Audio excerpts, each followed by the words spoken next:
All right, thank you for tuning in to Crime Wave News for your source of agenda-free, unbiased news.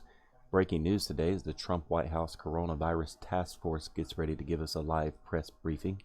Stay tuned as it appears that they're actually ready to come out on time this time and early, and we're excited to see what the president has to say.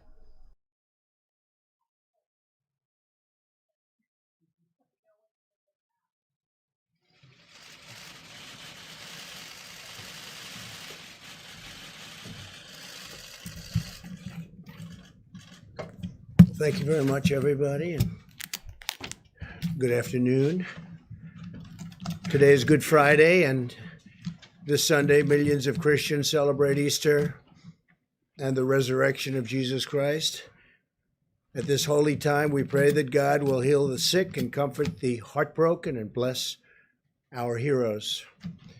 As American families look forward to Easter, we're reminded that our story ends not in despair, but in triumph and renewal. Very appropriate, isn't it? I'd like to provide Americans an update on our ongoing efforts in the war against the invisible enemy. Before I do that, I'll have a couple of notes. The United States, in discussions last night with Mexico, Saudi Arabia, Russia, and in dealing with OPEC nations, we are trying to get Mexico, as the expression goes, over the barrel. And Mexico is committing to do 100,000 fewer barrels. The president and I spoke last night. We have a great relationship, great friendship.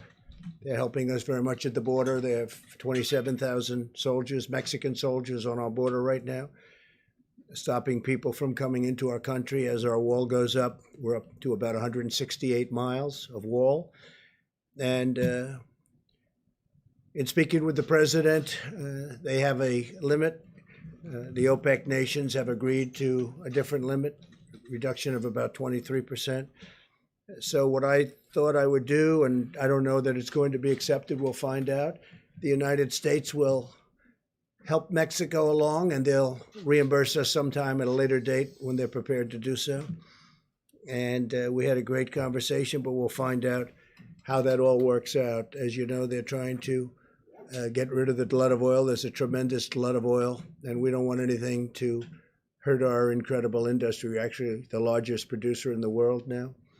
So we don't want anything to hurt those jobs, those great jobs in Texas and North Dakota and Oklahoma and everywhere. We have a tremendous energy, New Mexico, tremendous energy business, and we want to keep those jobs. So we're working on it. I think eventually it's going to work out. It may work out quicker than what most people thought possible, and maybe it won't, but it'll work out eventually. Our experts are monitoring the data from every part of our country having to do with the topic that we're here to discuss. In the midst of grief and pain, we're seeing clear signs that our aggressive strategy is saving countless lives. Tremendous progress is being made, although when you look at some of the numbers, I just spoke with Governor Cuomo, we had a good talk. When you look at those numbers, the numbers of death, people that have died, it's so horrible. Now, on the other side, you have the numbers of beds being used, we were just saying, are substantially reduced. That's usually the sign that it's heading in the downward curve. So New York, we know where that is. But in the midst of all this grief and this pain, we're seeing these signs, and we're seeing them very strongly. And a lot of that has to do with the aggressive strategy in saving so many lives. We're saving so many lives compared to what it could have been. So nobody knows what the number is, but we had a number of 100,000 lives. As many as that is, it's impossible to even think of it. And that was the low end, with a tremendous amount of work and a tremendous amount of, you can call it many different things. Our people had to be extremely strong and brave to be able to put up with what they've put up with. But the minimum, if you did this, social distancing, and every other aspect. And I think I can say 90%, maybe even more than that, we're able to do it. The minimum number was 100,000 lives, and I think we'll be substantially under that number. Hard to believe that if you had 60,000, you can never be happy, but that's a lot fewer than we were originally told and thinking. So they said between 100 and 220,000 lives on the minimum side, and then up to 2.2 million lives if we didn't do anything. But it showed a just tremendous resolve by the people of this country. So we'll see what it ends up being, but it looks like we're headed to a number substantially below the 100,000. That would be the low mark. And I hope that bears out. The situation in Detroit and New Orleans appears to be stabilizing. Detroit is really started to go up, and now it is stabilizing. And New Orleans is a great place. I have so many friends there. They can't believe what's happening, but it's really stabilized. I spoke with the governor of Louisiana, and as you know, we're building them additional beds right now, the Army Corps of Engineers and FEMA. And that is going to be done, and I hope they're not going to be very well used, because I think they've really, I don't think they're going to need them, or certainly not very many of them. We built them a big hospital of 1,000 beds, and now we're in the midst of doing another 1,000. I don't think they're going to be using very many of them, and that's a good thing. There was a time 2 weeks ago when we said that's not going to be nearly enough. We're going to have to build more, but we wanted to wait to see, and I'm glad we waited. It just looks like they're doing really well. Louisiana and state of Michigan is doing really much better than we thought. In Washington State, we've made enough progress that the governor is now able to return an Army field hospital. So we're going to take that hospital. We don't think we need any more hospitals. We built thousands of beds all over the country. And we think we're probably not going to need that hospital anyway. If we do, we're ready to move it to a different location. In New York, we're seeing hospital admissions declining very substantially, as I said. And nationwide, the number of new cases per day is flattening substantially, suggesting that we're near the peak and our comprehensive strategy is working. Over time, our guidelines to slow the spread are decreasing the rate of new cases very substantially, and will result in fewer hospital admissions, and we're seeing that. It's incredible. I think with no exceptions, it's looking like it's lower. And again, that's because of the people doing what they had to do, great people, and working with elected representatives and the doctors, the nurses, and everybody. I mean, just everybody. So everybody so has been so amazing. I was told this morning again, please mention all of those people working in the grocery stores, and it's true. The checkouts and the clerks and the people that are really, and a number of those people have become infected. So we want to thank them and a shout out to them. With the tireless devotion of American doctors and nurses and all of the medical people, we've kept our fatality rate very, very low compared to other countries. My administration's closely monitoring the data on the virus's impact on our cherished African American communities, because they've been hit hard. And the Surgeon General will be sharing more of that information right after we're finished here. He'll be coming up and saying exactly what's happening, because it's really, it's very troublesome, I will tell you that. I'd also like to provide clarity on the important point for many Americans on elective surgeries. Well, we've asked hospitals to cancel surgeries and procedures that do not take place at this time, just not to do them now. The choice to delay any treatment still remains between the patient and their doctor. We're not advising Americans to postpone medical treatment that their doctor believes should occur now. So it's different kinds of surgery, obviously. But we're really getting to the point where you can start to think about doing that surgery if necessary pretty soon, I think pretty soon. Yesterday, I directed Secretary of Agriculture Sonny Perdue to expedite aid to American farmers. and Secretary Perdue will be using all of the tools at his disposal to develop a program, and very quickly, of at least $16 billion to provide relief for farmers, ranchers, and producers impacted by the coronavirus. In this time of crisis, we must keep our supply chains moving from the beginning, right from beginning to end, and we're committed to supporting the amazing men and women who produce supply. I did last night a statement on social media, and I said, I have directed Secretary Sonny Perdue to expedite help to our farmers, especially to the smaller farmers who are very, very badly hurting right now. I expect Secretary Perdue to use all of the funds and authorities at his disposal to make sure that our food supply is stable and safe, and our great farmers are prosperous and continue to be prosperous. We're working very hard to make sure our food supply chain is sound and plentiful, but we all know that that begins with our farmers, cattlemen, ranchers, and producers. So we're going to be working with the small farmers, the big farmers, the cattlemen, the ranchers, all of the producers. We're going to take care of them. We're working with them right now. We have a lot of money that was put there through our use of tariffs and other means, and we're going to help out our farmers. And I tell you, I've been helping our farmers for a couple of years because they were targeted, as you know, by China and others. And I think they're very grateful for what we've done.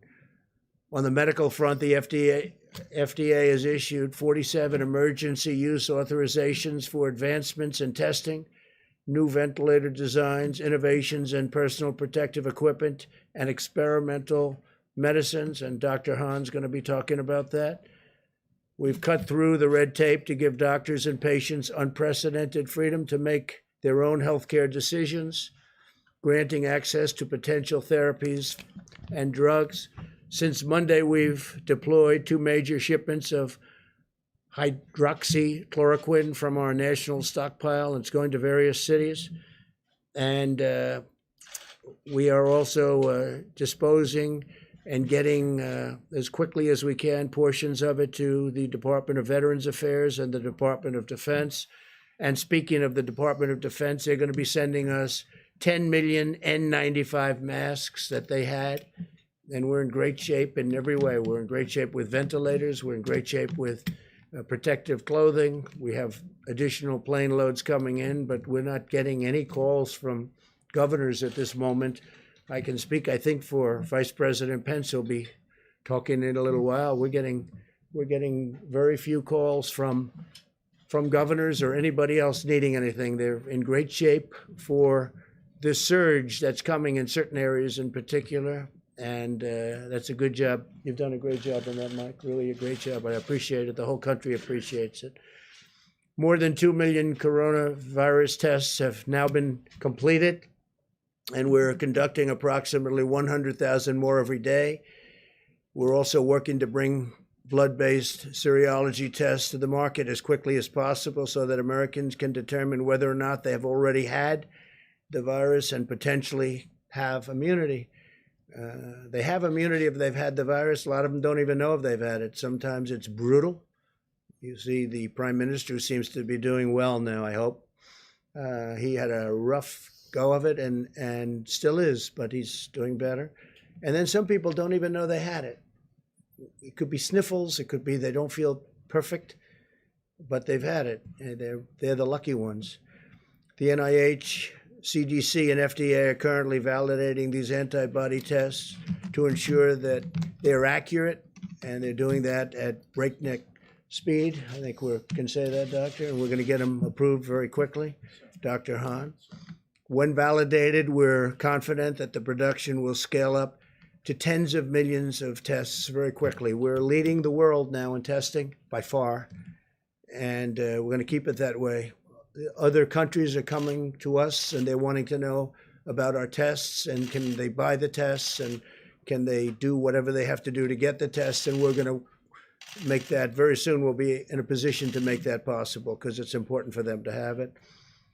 And we're going to have an announcement on the World Health Organization sometime next week. As you know, we give them approximately $500 million a year. And we're going to be talking about that subject next week. We'll have a lot to say about it. We'll hold it. Every American should be proud of what our country has achieved in just a short period of time. The U.S. military has deployed thousands of personnel to build 23 temporary hospitals with more than 16,000 beds. And we have the potential to build many more if we needed them. We're all ready to go, but I don't think we're going to need them, which is great news. And we built those hospitals in 12 states and the District of Columbia using the Defense Production Act, and we used it like a hammer. A lot of the media said, oh, we weren't using it. We used it like a hammer to a point where all we had to do is say the words and everybody gave us max, and they've done a good job. They really have done a good job with few exceptions. And we've harnessed the full power of American industry to produce ventilators and other essential supplies. Right now, we're making thousands of ventilators, many of which we won't need, but we'll use them in our stockpile. And we'll build that up. We'll also help build up the stockpiles, which they should have had in the states. And so we're working with governors on that. And we'll also help other countries. There are countries that are calling us for help. They need ventilators, and they're in no position to build ventilators. We are. We have Ford and General Motors, and many companies are building ventilators. So we're going to be helping at a not too distant point. We're going to be helping quite a few of the countries. Now, we've launched Project Airbridge to deliver nearly 300 million pieces of personal protective equipment from and around the globe. We're also shipping out 60 sterilization systems to 10 different cities that can each sterilize up to 80,000 masks each day. And I'm even hearing it can go up to 120,000 masks a day, certain equipment with certain additions. It's a company in Ohio that makes it. It's a great company, great. I hear it's a great product, works very well. I asked that question. I said, how come we have to buy so many masks? Why can't we sterilize the masks that are being used? And the answer was you can. In this case, they say up to 20 times. So we can take a mask, certain types of masks, the N95s in particular, and we can sterilize them, make them very clean up to 20 times. That's a great thing. In addition, we passed the largest emergency economic relief package in American history to save the U.S. economy and protect the American worker. As you know, this past week, which was 4 active days on the stock market, Good Friday today is not included. The markets are closed. In 4 days, we had the biggest stock market increase that we've had in 50 years. That tells you that there's a pent-up demand. That tells you they want to get back. There's something good going to happen. I really believe that. There's something very good going to happen. We have to get back. So think of it in this horrible period, this horrible, dark period where this monster came and worked its horrible spell over the world. 184 countries as of this morning. 184 countries. We've done well, and I guess the market thinks we've done well because we had the biggest stock market increase without one day. We're talking 4 days instead of 5 that we've had in 50 years. 50 years. Think of that. More than 50 years, actually. In short, the American people have launched the greatest mobilization of our society since World War II, deploying every scientific, governmental, medical, and military resource to defeat the virus. So I want to just start then with, we're going to answer questions later. We'll have time. I think we have a lot of time today. A lot of people are off, as they should be, Good Friday. So I'll stick around. We'll answer questions later. I want to start with Deborah Birx, please, Dr. Birx, and you can go over some of the numbers we just looked at, and that'd be great. Thank you very much, Deborah. Thank you, Mr. President, and thank you for outlining how well we are doing in a series of metro areas. What also has been encouraging for those of you who are watching epidemic curves every day, and I'm sure you are, and watching them in log phase, because that's how epidemiologists like to look at their curves, you can see for the first time that in the United States, we're starting to level on the logarithmic phase like Italy did about a week ago. And so this gives us great heart that not only in specific places, but we're starting to see that change. Obviously, a lot of that is driven by the improvement in New York City. Remember, for a long time, they were over 50% of our cases and 50% of our new cases. That has dramatically changed because of the impact of what the citizens of New York and New Jersey and across Connecticut and now Rhode Island are doing to really change the course of this pandemic and really change the trajectory of new cases.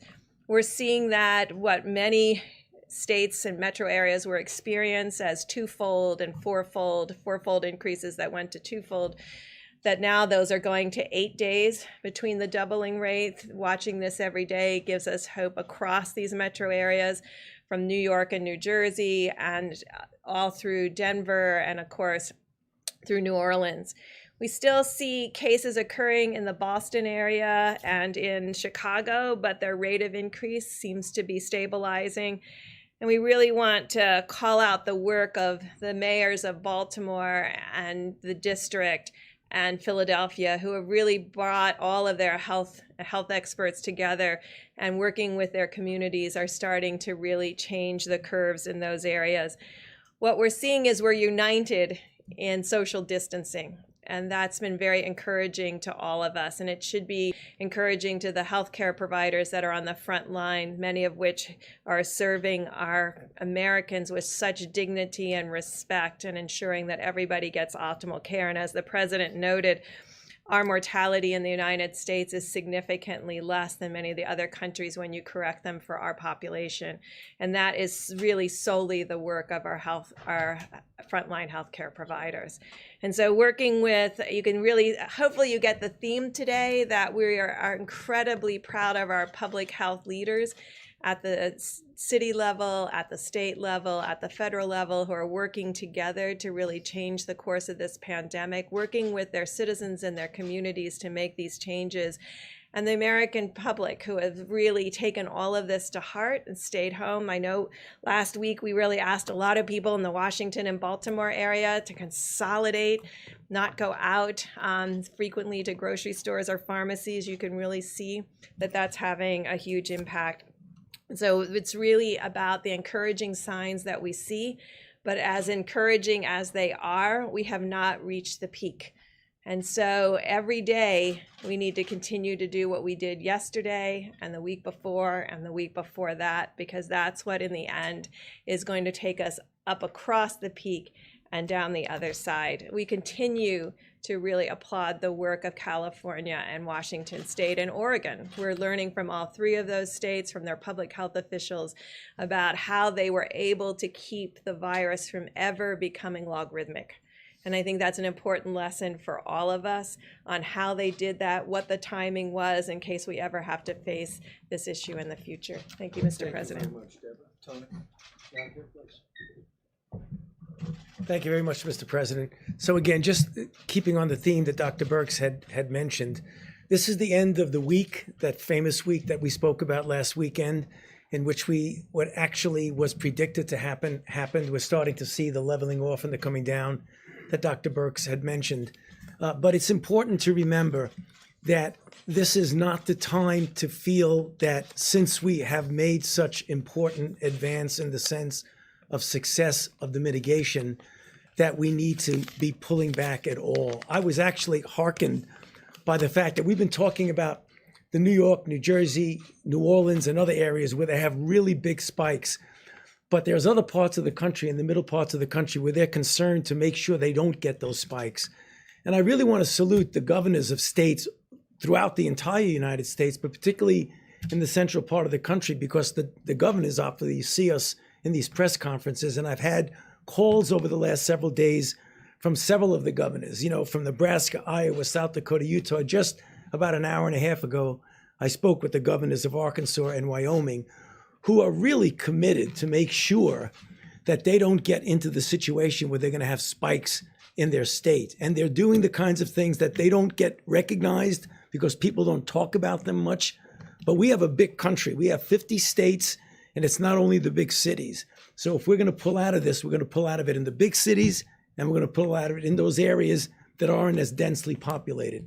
And I just want to give a shout out to them. They're doing an extraordinary job. I was really pleasant. I wouldn't say surprised because I expect it of this country, but to hear what they're doing and the commitment that they're putting into making sure that we don't have the kinds of situations that we've experienced, unfortunately, in other areas. This is very important. I just want to close by one other thing, something I mentioned yesterday and the day before, that there are a lot of candidate interventions that are going into clinical trials. For those of you who are interested in it, I recommend you go to clinicaltrials.gov, and you'll see the design of a clinical trial, and you see that many of them are the randomized controlled trials that are the really gold standard of how you find out whether something really is safe and effective. And as the weeks and months, and it'll probably be months, sometime in the summer, we'll start to see which are working, which are not, and to focus on those that are we developing and will working. I'll be happy to answer questions later. Thank you.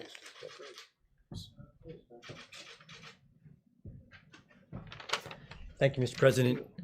The White House Task Force has been very focused on increasing the supply of personal protective equipment for our great providers. I was one of those providers a few months ago, and I can tell you nothing is more important than making sure they have what they need. So in order to increase the supply of N95 masks, FDA has worked with industry and has now authorized 2 companies who will supply machines to sterilize N95 masks.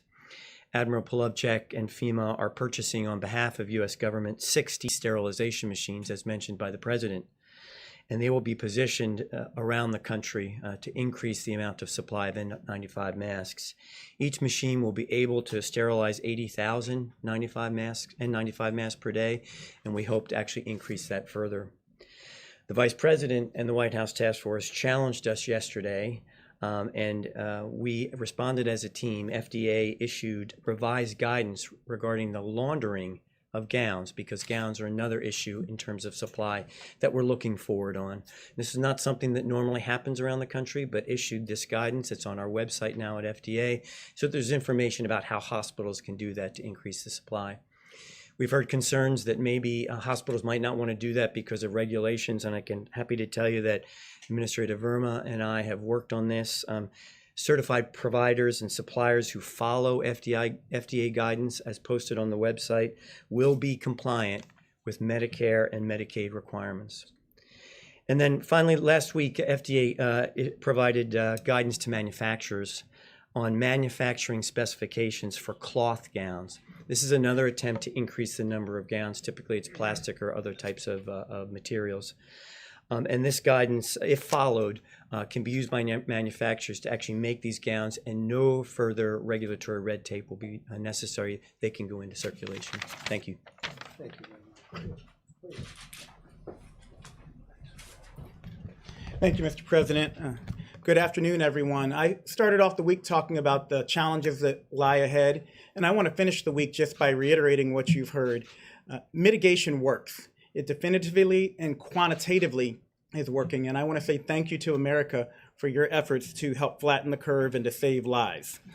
But at the President's direction, yesterday I met with 2,000 Hispanic leaders from their communities, and today the Vice President led a phone call that I was on with hundreds of African American leaders, including the Reverend Jesse Jackson, including Derek Johnson of the NAACP, including the National Medical Association and the Black Nurses Association, to talk about some of the alarming trends we're observing regarding the impact of COVID-19 on communities of color. And you've heard the stats in New York City. Hispanics represent the majority of deaths. In Milwaukee County, Blacks are 25% of the population, but almost 50% of the cases and 75% of the deaths. So what's going on? Well, it's alarming, but it's not surprising that people of color have a greater burden of chronic health conditions. African Americans and Native Americans, develop high blood pressure at much younger ages. It's less likely to be under control and does greater harm to their organs. Puerto Ricans have higher rates of asthma, and Black boys are 3 times as likely to die of asthma as their white counterparts. As a matter of fact, I've been carrying around an inhaler in my pocket for 40 years. out of fear of having a fatal asthma attack. And I hope that showing you this inhaler shows little kids with asthma all across the country that they can grow up to be Surgeon General one day. But I more immediately share it so that everyone knows it doesn't matter if you look fit, if you look young, you are still at risk for getting and spreading and dying from coronavirus. The chronic burden of medical ills is likely to make people of color, especially, less resilient to the ravages of COVID-19, and is possibly, in fact, likely that the burden of social ills is also contributing. Social distancing and teleworking, we know, are critical, and you've heard Dr. Birx and Dr. Fauci talk about how they prevent the spread of coronavirus, yet only 1 in 5 African Americans and 1 in 6 Hispanics has a job that lets them work from home. People of color are more likely to live in densely packed areas and in multi-generational housing situations, which create higher risk for spread of a highly contagious disease like COVID-19. We tell people to wash their hands, but a study showed 30% of the homes on Navajo Nation don't have running water. So how are they going to do that? In summary, people of color experience both more likely exposure to COVID-19 and increased complications from it. But let me be crystal clear. We do not think people of color are biologically or genetically predisposed to get COVID-19. There is nothing inherently wrong with you, but they are socially predisposed to coronavirus exposure and to have a higher incidence of the very diseases that put you at risk for severe complications of coronavirus. But as the Vice President shared on the call this morning, this history, and I want you to hear me say this, it does not have to be our nation's future. We're taking steps now in the midst of the COVID-19 pandemic to reach, protect, and strengthen all communities impacted by this disease, and especially our communities of color. More details will be forthcoming, but we are actively working, as the Vice President and the CDC Director laid out today, data collection, targeted outreach to communities of color, and increasing financial, employment, education, housing, social, and health supports so that everybody has an equal chance to be healthy. And I want to close by saying that while your state and local health departments and those of us in public service are working day and night to help stop the spread of COVID-19 and to protect you regardless of your color, your creed, or your geography, I need you to know you are not helpless. And it's even more important that in communities of color, we adhere to the task force guidelines to slow the spread. Stay at home if possible. If you must go out, maintain 6 feet of distance between you and everyone else, and wear a mask if you're going to be within 6 feet of others. Wash your hands more often than you ever dreamed possible. Avoid alcohol, tobacco, and drugs. And call your friends and family. Check in on your mother. She wants to hear from you right now. And speaking of mothers, we need you to do this, if not for yourself, then for your abuela. Do it for your granddaddy. Do it for your big mama. Do it for your pop-pop. We need you to understand, especially in communities of color, we need you to step up and help stop the spread so that we can protect those who are most vulnerable. This epidemic is a tragedy, but it will be all the more tragic if we fail to recognize and address the disproportionate impact of COVID-19 and an array of other diseases and risk factors on communities of color. The task force and this administration are determined not to let that happen. The president, the vice president have said, we will not let that happen. We can't fix these issues overnight, but I promise you we will work with your communities to quickly and meaningfully move the needle in the right direction. Nothing less than the fate of our families and friends. My family and friends depends on it. Thank you very much, Richard. Thank you. Mike, please. Thank you, Mr. President. Today, the White House Coronavirus Task Force met and heard from the President the gratitude that he and I know all the American people feel for all the dedicated workers at FEMA, HHS, U.S. Public Health Service, FDA, and all those that are literally working on your behalf around the clock to partner with states, to partner with local health officials. And Mr. President, allow me to add my thanks and admiration to all of the entire team here at the federal level. On this Good Friday, we remember those who've lost their lives to the coronavirus.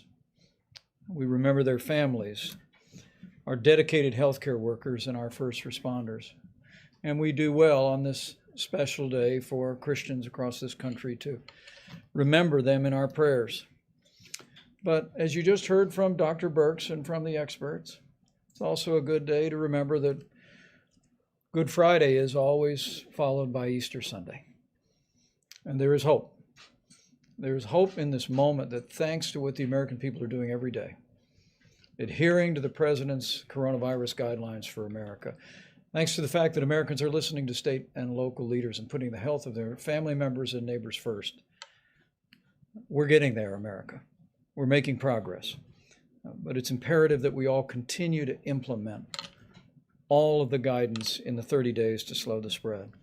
As the Surgeon General just attested, at the President's direction, we engaged more than 400 leaders in the African American community today. And allow me to express my appreciation for their leadership and their efforts in communicating to African Americans and other minority populations some of the unique challenges that those communities face in the midst of this epidemic.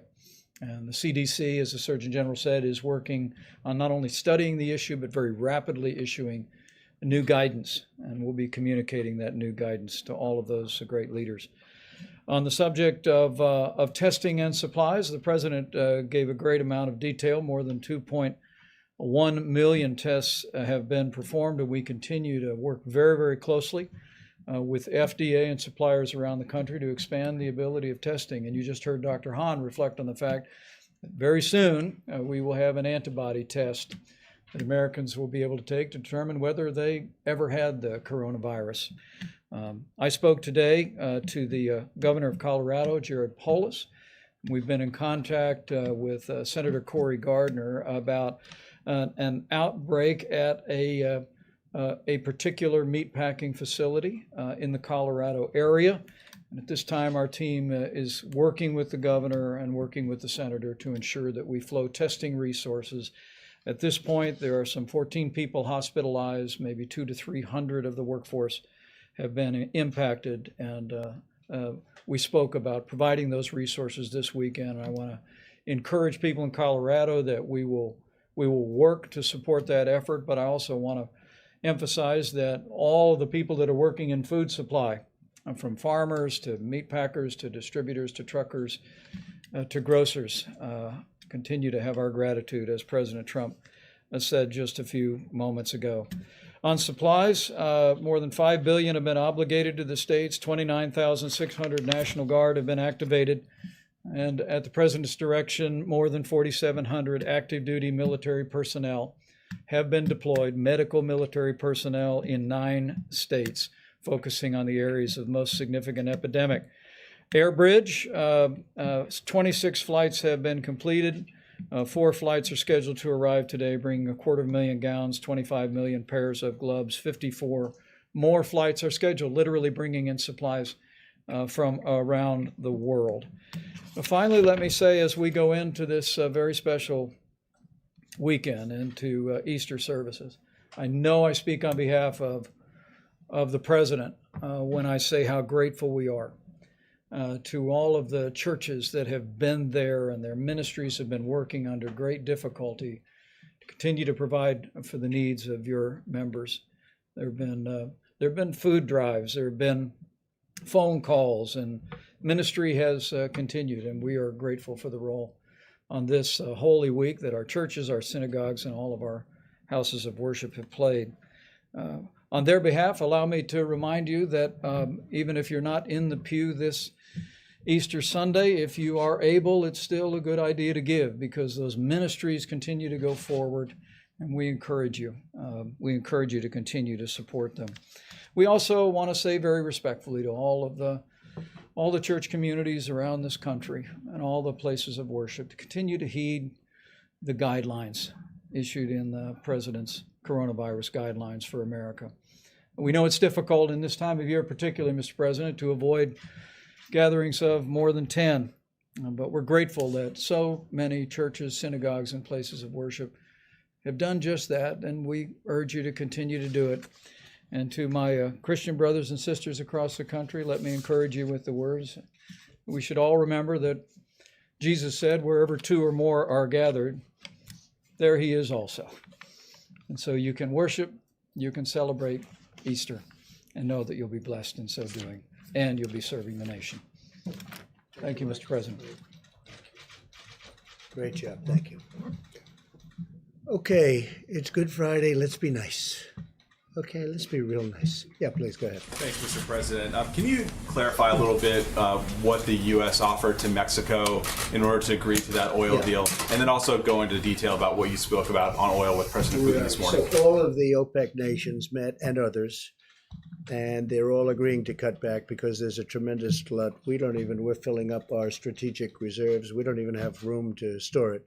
In fact, they're using ships to store oil. There's never been anything like this.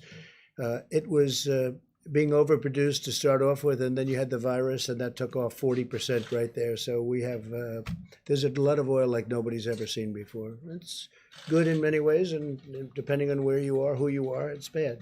We have a tremendous energy business with hundreds of thousands of jobs. We're doing great, number one in the world. So they all got together and they said, we're going to cut it because we have to get rid of this tremendous supply. Now, the good news is gasoline prices, I'm seeing 90 cents, 85 cents in different parts of the country a gallon. Nobody's ever seen that. I guess you have to go back to the 1950s where they had the big, large dollar bills. Remember? You don't remember. You're too young. But the fact that you have to go back a long ways to see it. So there's some good. The airlines are trying to come back. Having low fuel costs is good for them and other reasons. Steel manufacturing, but a lot of the steel goes to building what we do for the oil and engineering firms. So, that's a double-edged sword. But we want to keep our energy. We want to remain independent. We will remain independent, I think, regardless. But we want to get rid of this tremendous overflow. There's no place to even store it. So the OPEC nations met. They've been meeting. And, I've hated OPEC over the years, absolutely hated them. But obviously it broke down. And we potentially have years worth of supply, a long time before it ever can catch up, even if they do reduce it. And they agreed, but Mexico didn't agree. It was one of the few countries that didn't agree. This is OPEC plus. These are OPEC plus countries outside, you understand. Yes. And Mexico didn't agree. And I understand the president very well. He has a level when he came in and he wanted to keep it at that level. Oil is important for Mexico. The problem is, and I explained it very strongly, you're going to be selling it for $5 or $10 a barrel. So in the end, it's bad. But he did have some political difficulty with it, frankly, and I understand that too. And it's a small amount for us. It's a large amount for Mexico, but it's a very small amount for the United States, being the biggest producer. So I agreed to pick up some of the slack. So he was going to reduce it by 100,000 barrels, reduce his output by 100,000 barrels. And I was going to pick up the slack, and they would make it up to us at a later date. They would make up what we're doing at a later date. It could be in a different form. And I don't know whether or not that's going to be, for Mexico it was acceptable. I don't know whether or not that's going to be acceptable to the other oil producing nations. We'll find out. But it's something that would certainly be acceptable to me to get it over the back. So Mexico is going to reduce by 100,000 barrels. And that would mean that they're 250 to 300 barrels short. We'd make up the difference. They would reimburse us at a later date. Okay? You mean make up the difference by cutting U.S. production? By cutting some U.S. production. Now, the U.S. production's already been cut because we're a market-driven economy, and oil is very market-driven. They've been cutting oil all over the place. We're cutting it back. And what does it mean, really? It means we have it in the ground. We can use it. Now, we have a lot of ground with a lot of oil in it. I think we're number one in that too. We're probably number one, especially with ANWR. As you know, I got ANWR approved in Alaska. That's one of the biggest finds anywhere in the world. So when you add it all up, I think we're probably number one, even in what we have under. We're very lucky. We grew up in a land that was rich in a lot of ways, but it's also rich because it has a lot of oil underneath, oil and gas. And as you know, natural gas, LNG, is all over the country now at a very low price, and our carbon, our atmosphere, the level of environmental cleanliness is at its all-time best right now, all-time best, because we are using a lot of natural gas. But we have many forms of energy, including some of the newer forms that people want to see us go to. We have a lot of different forms of energy. We're number one in the world. We want to keep it that way. So we're helping Mexico out.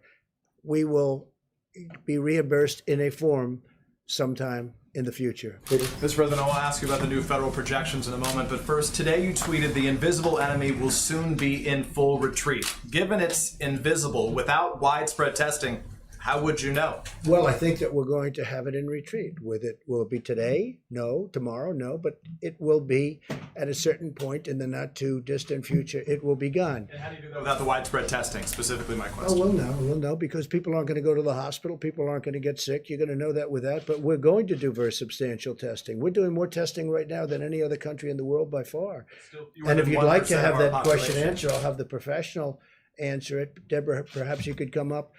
We are doing tremendous testing, but you'll know. You're going to know before anybody because you're going to see nobody's getting sick anymore. It will be gone, and it won't be that much longer. Go ahead. I'll ask you about the projections after. Thanks, Mr. President. Sure. Thank you, Mr. President. So the testing, I want to reemphasize about what kind of testing we're talking about. This is RNA diagnostic testing. That is the platform that was built to respond to this epidemic. It is the same platform that we utilize for HIV viral loads. And so many HIV clients have also given up their space on the machines to have these tests run for all of Americans. This assay is complicated.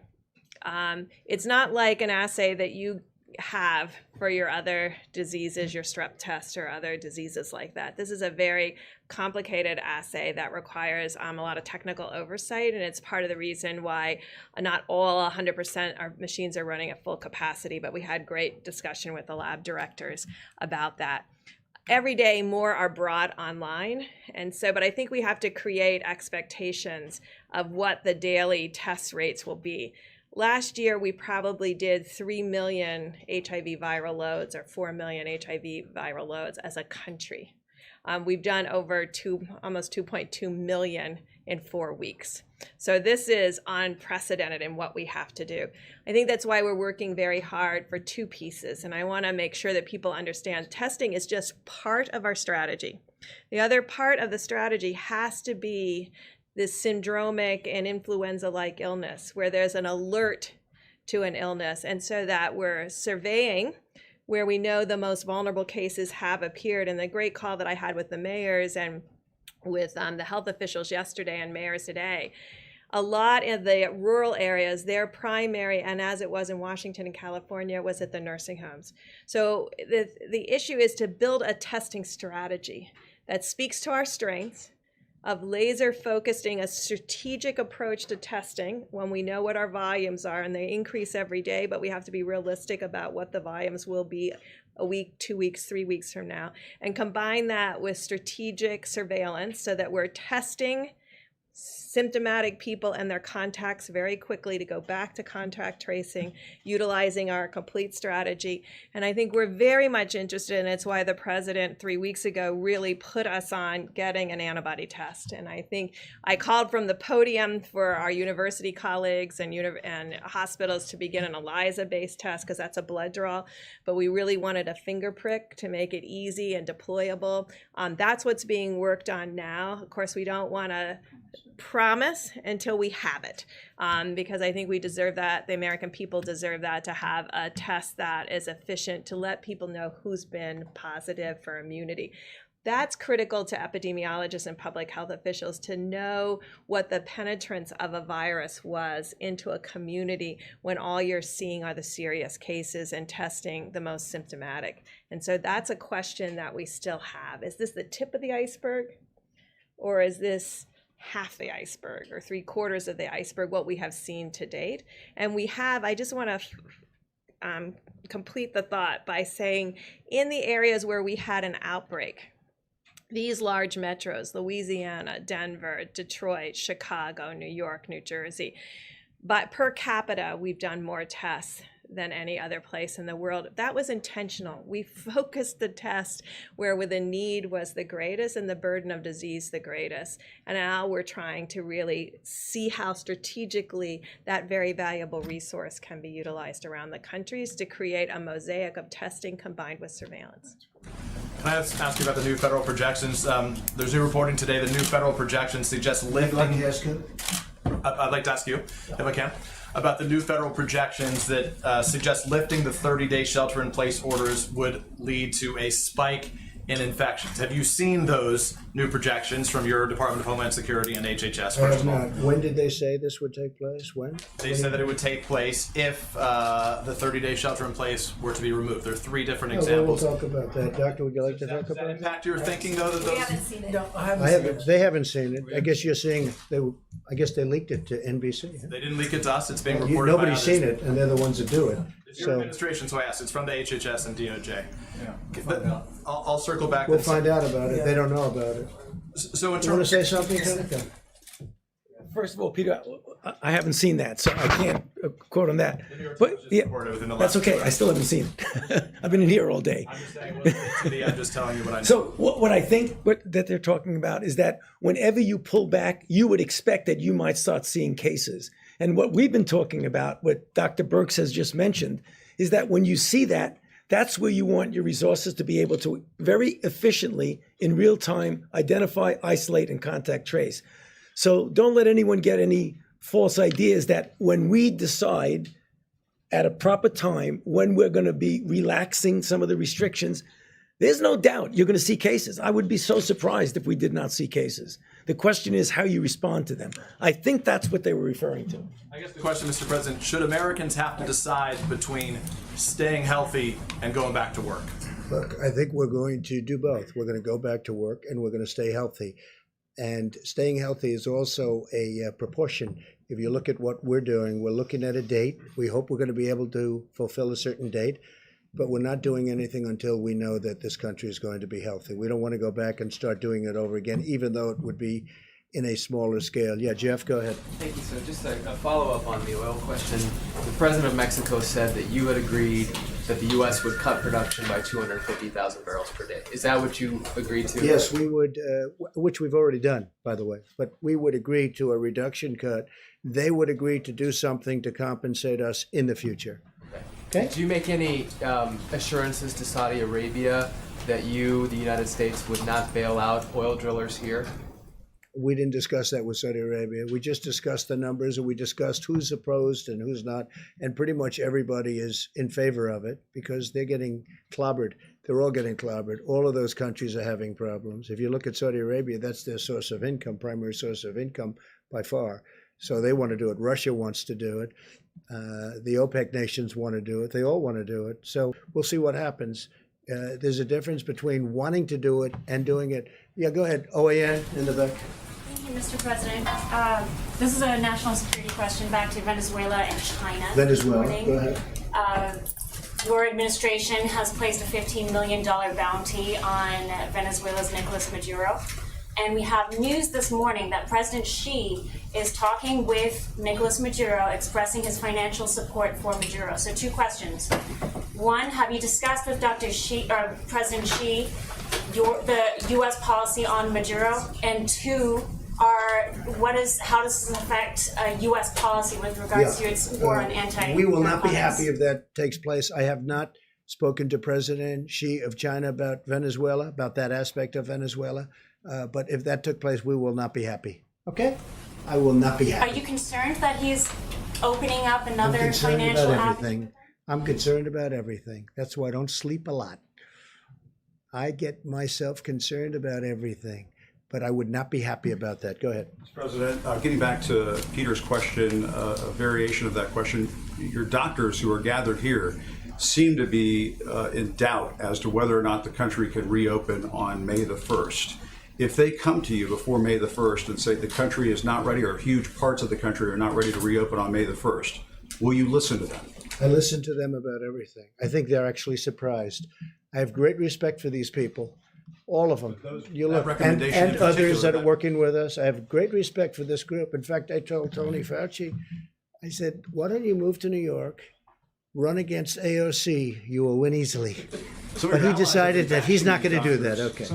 I kid, by the way. You know that. Some of your allies have been bashing these doctors. Would you tell them to cut it out? I can only say this. I have tremendous respect for these people, and we've done very well. And when you look at us compared to others, we're a big nation. When you look at us compared to others, when you see how we've taken testing from a broken system that I inherited to having the best tests that anyone's made anywhere in the world. And other countries are calling us, wanting to use our technology. I have great respect for these people. I'm never saying bad about these people. If they come back to you, sir, and say, before May the 1st, we can't open on May the 1st, do you listen? I will certainly listen. I will certainly listen. You take that There are two advice. sides. Remember, I understand the other side of the argument very well, because I look at both sides of an argument. I will listen to them very carefully, though. Please, go ahead. Thank you, Mr. President. You may have seen this, but J.P. Morgan came out with a forecast about GDP growth in the second quarter. They're saying a 40% decline in the second quarter of this year. Do your economic advisors share that view? I think my economic advisors are interested in the third quarter and really the fourth quarter. And I think we have a chance to do record fourth quarter numbers because there's a tremendous pent-up demand. And you see it this week. I mean, what reason would there be other than faith in us and in this country, faith in this group and me and our vice president and everybody, governors perhaps, you can add them into it also.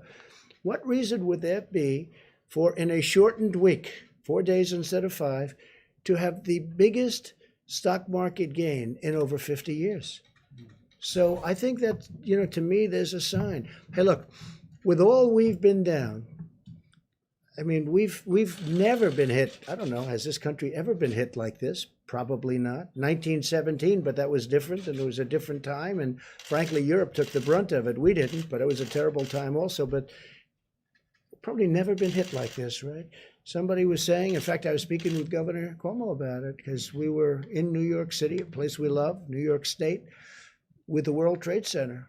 And that was approximately 3,000 people. Well, we've doubled that. In this same area, we've doubled that, more than double it, substantially more. And it's obviously going.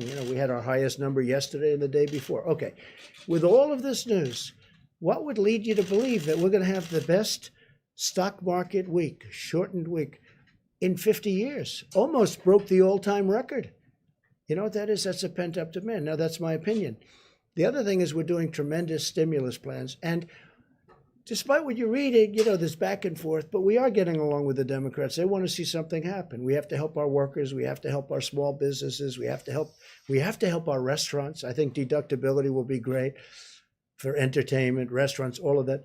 Look, I think with the stimulus, with the people, with what we've got going, with all of the things, we're going to be meeting with the airlines over the weekend. We have a great plan for the airlines. We've got to keep the airlines going. It's never been a great business, but it's a very vital business for the country. We're going to be meeting with Boeing. We're going to be meeting with a lot of companies that are great companies and were great companies a short while ago. I mean, we can't let anything happen to Boeing. It's, got so much potential. You talk about potential. Can anything have more potential than that? So we have a lot of very exciting things taking place. We have tremendous plans. We have tremendous stimulus. And I think we have a chance to do really well. So this quarter isn't the quarter I'm looking at. Third quarter, we start to think about it. And I think fourth quarter is going to be at a level that maybe we haven't seen before. I think our country, with the stimulus, with all that we've been through, we've learned a lot. Don't forget, we've learned about pandemics and epidemics. We've learned a tremendous amount. And with all that we've learned, as an example, we're making ventilators. We have thousands of them being delivered in the very near future. We have countries calling us, can we have ventilators? That would have been an unthinkable call. I wouldn't know what to say. They have people dying, but we needed them for ourselves. We have plenty before the surge. In New York, they need far fewer hospital rooms or far fewer hospital beds in particular than we thought. And I have to say, Dr. Birx told me that 4 weeks ago, 6 weeks ago. Remember, you said, that number's too high. We don't need that many. And based on what she said and others, we did what we had to do. We actually gave the maximum. We built Javits. We sent the ship in. We then made the ship COVID because, there weren't a lot of people on the roads. You didn't have the accidents that we thought, other unrelated accidents. Nobody driving. Normally you have a lot of car accidents. You have a lot of motorcycle accidents. You have people going to the hospital. We didn't have that. We had almost none of it. So a lot of things have happened. I think we have a chance to be stronger than before. I really do. I think the stimulus is very important, what we're doing. I think it's very, very important. Please, go ahead. Mr. President, may I ask you about credit and debt as well? Many American individuals, families have had to tap their credit cards during this period of time, and businesses have had to draw down their credit lines. Are you concerned, Mr. President, that may hobble the U.S. economy? All of that debt, number one. And number two, would you suggest to credit card companies to reduce their fees during this time? Well, it's something that we've already suggested. We're talking to them. Business interruption insurance. I'd like to see these insurance companies. You know, you have people that have paid. When I was in private, I had business interruption. When my business was interrupted through a hurricane or whatever it may be, I'd have business where I had it. I didn't always have it. Sometimes I had it. Sometimes I have a lot of different companies. But if I had it, I'd expect to be paid. You have people, I speak mostly to the restaurateurs, where they have a restaurant. They've been paying for 25, 30, 35 years, business interruption. They've never needed it. All of a sudden they need it. And I'm very good at reading language. I did very well in these subjects, okay? And I don't see the word pandemic mentioned. Now, in some cases it is. It's an exclusion. But in a lot of cases, I don't see it. I don't see reference, and they don't want to pay up. I would like to see the insurance companies pay if they need to pay, if it's fair. And they know what's fair, and I know what's fair. I can tell you very quickly. But business interruption insurance, that's getting a lot of money to a lot of people. And they've been paying for years. You know, sometimes they just started paying. But you have people that have never asked for business interruption insurance, and they've been paying a lot of money for a lot of years for the privilege of having it. And then when they finally need it, the insurance company says, we're not going to give it. We can't let that happen. Please, go ahead. Thank you, Mr. President. On March 6th, you said anyone who wants tests can get a test. Now you're saying that you would be open to reopening the government without having a national testing system. How do you square those two statements, given that there are still issues with testing going forward? And how can you tell people that they're not going to have their lives put at risk? I got it. There's not a lot, and it's a good question. There's not a lot of issues with testing. Certain sections of if we go to Iowa, we go to Nebraska, and interestingly, Idaho is very interesting because they had a few breakouts, small breakouts, but they're very, very capable states, and they're big distances, a lot of land, a lot of opening. You don't need testing there. You know, where you have a state with a small number of cases, some states with almost none. West Virginia hung in for a long time, as you know, with none for a long time. So when you have that, you don't need testing. You don't have to test every person in the state of Iowa, as an example. You don't have to test every single person to say, let's open up and let's get the tractors moving and let's get the corn and let's open up all of the different things they do in that great state. You don't need that. And with that being said, if there's a little hot corner someplace, we'll be testing. But I think Deborah speaks to this very well. The same thing in New York. That's what we talked to Governor Cuomo about this morning. We have the Abbott test, which is very quick and very easy, goes very fast. Then we have a lesser test that we talked about where we can talk about a larger area. But you're going to know. So we're going to do testing, but you don't need to test 325 to 350 million people because, number one, it's unnecessary. Vast numbers, vast areas of our country don't need this. I think you agree with me on that. You just don't need it. Now, we have certain hotspots. So Louisiana's a hotspot, New York's a hotspot, Detroit's a hotspot. And then you have certain areas in certain hotspots that you have to even go more so. And we're doing all of that. Remember this, we've done more testing than any country in the world. And we have the best test. And we developed this over a very short period of time. Please. Can I ask you also about the African-American disparities? Yes, I have sure. a question for you and a question for the Surgeon General. Sure. For you, Mr. President, we know that these health disparities have existed for a long time among African-Americans, Latinos, and other people of color. Why did the administration possibly have a plan directed at those communities to prevent high death rates, knowing that the health disparities were there? Well, we do have a plan, and one of the things I'm most proud about is what I've been able to do for the African American community. The lowest job numbers in the history of our country. This was for the virus, of course. Just before the virus came. Well, I'm just saying because this has been here for 3 weeks, right?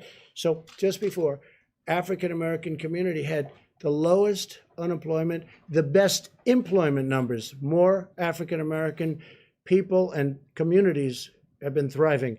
If you look at our opportunity zones and what we did, Tim Scott, who's fantastic, a fantastic senator, came to me, opportunity zones, more jobs for African Americans than ever before, better health care than they've ever had before. All of these things. The Surgeon General spoke to it, and he spoke to it, I thought, really brilliantly. I found it very interesting what he said, and I'd love you to come up and answer the second part of her question, because I think you would do it a much better job than I would. Please.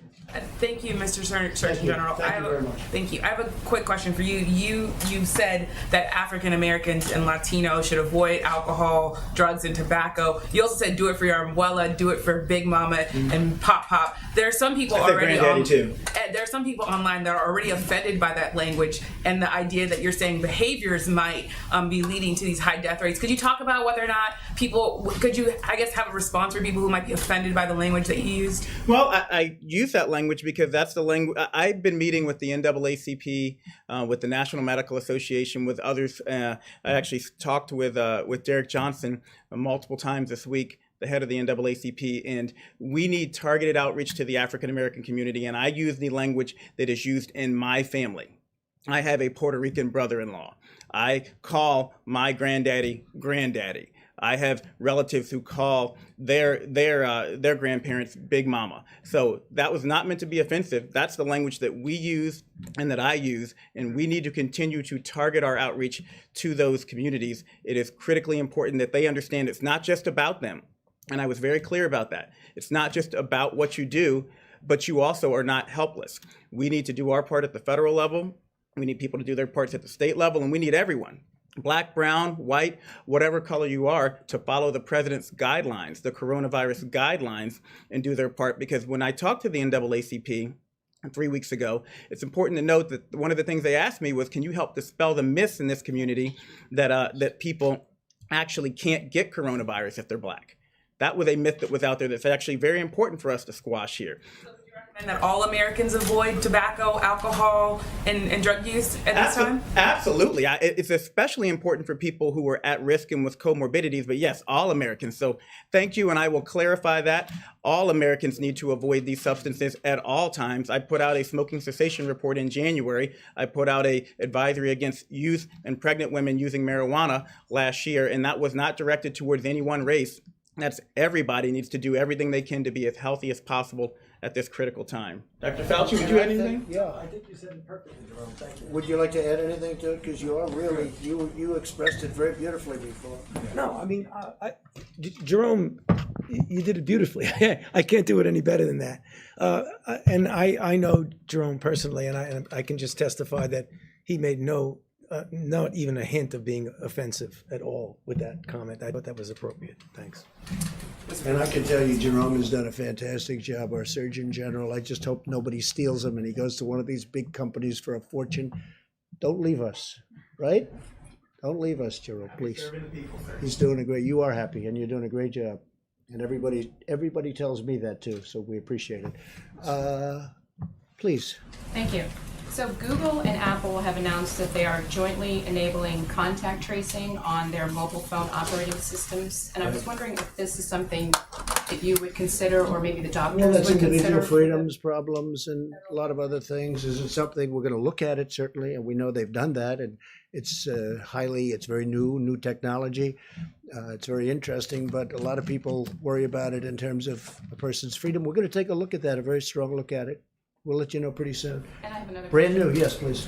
So can you explain why it is appropriate in the middle of a pandemic to be talking about cutting or eliminating funding for the World Health Organization? Well, we're going to talk about the WHO next week in great detail. I didn't want to do it today, Good Friday. I didn't want to do it before Easter.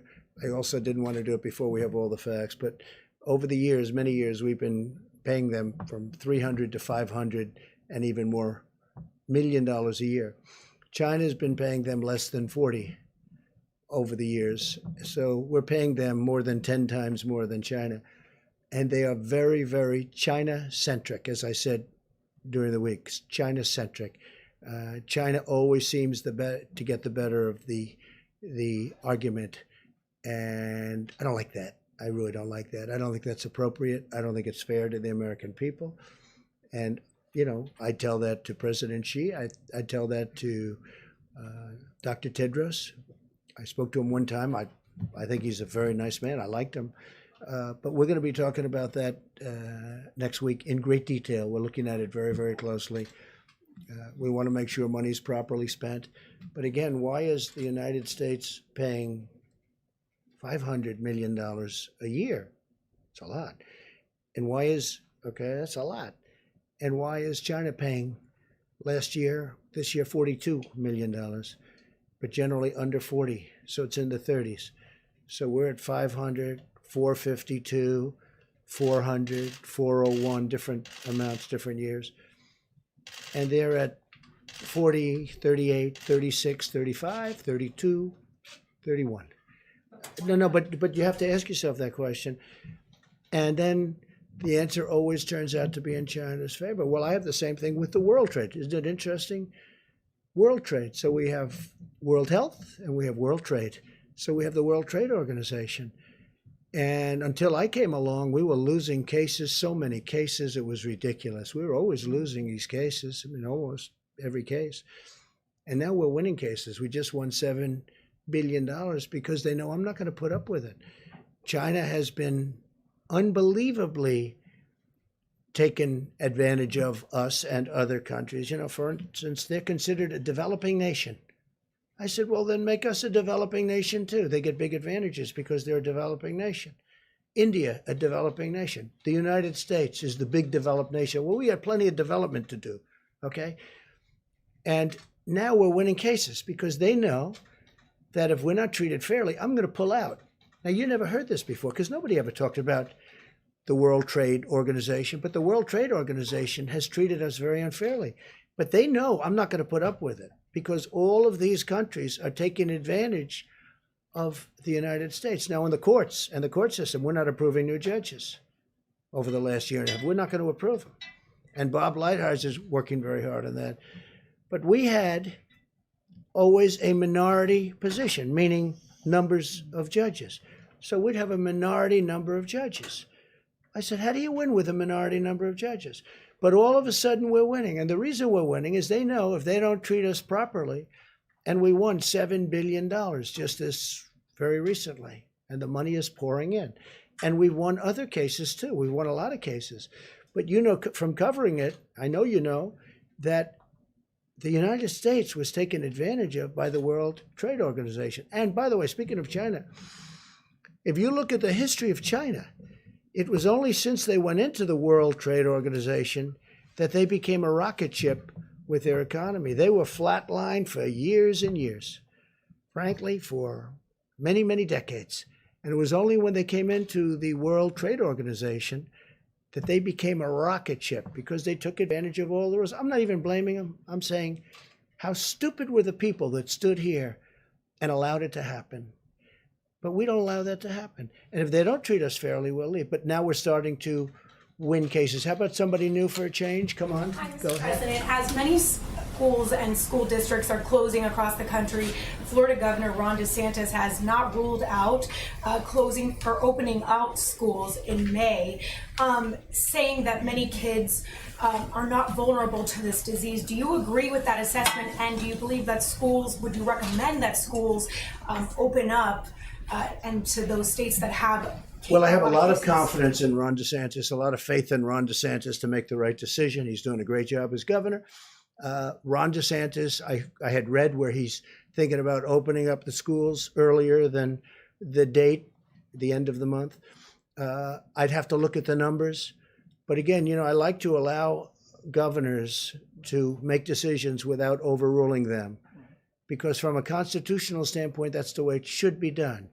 If I disagreed, I would overrule a governor, and I have that right to do it. But I'd rather have them, you can call it federalist, you can call it the Constitution, but I call it the Constitution. I would rather have them make their decisions. But he's made a lot of good decisions. And he hasn't said he's going to, but he's thinking about it. So I'll take a look at it. If I can ask a follow-up to one of the doctors, if you allow children back in the schools, wouldn't that pose a threat to spreading the virus even further to some of those vulnerable? Well, I think the answer is obvious, but if you want, either, would you want to just talk about that, maybe? Tony? Kicks me up here, right? I know. I think we know the answer to that.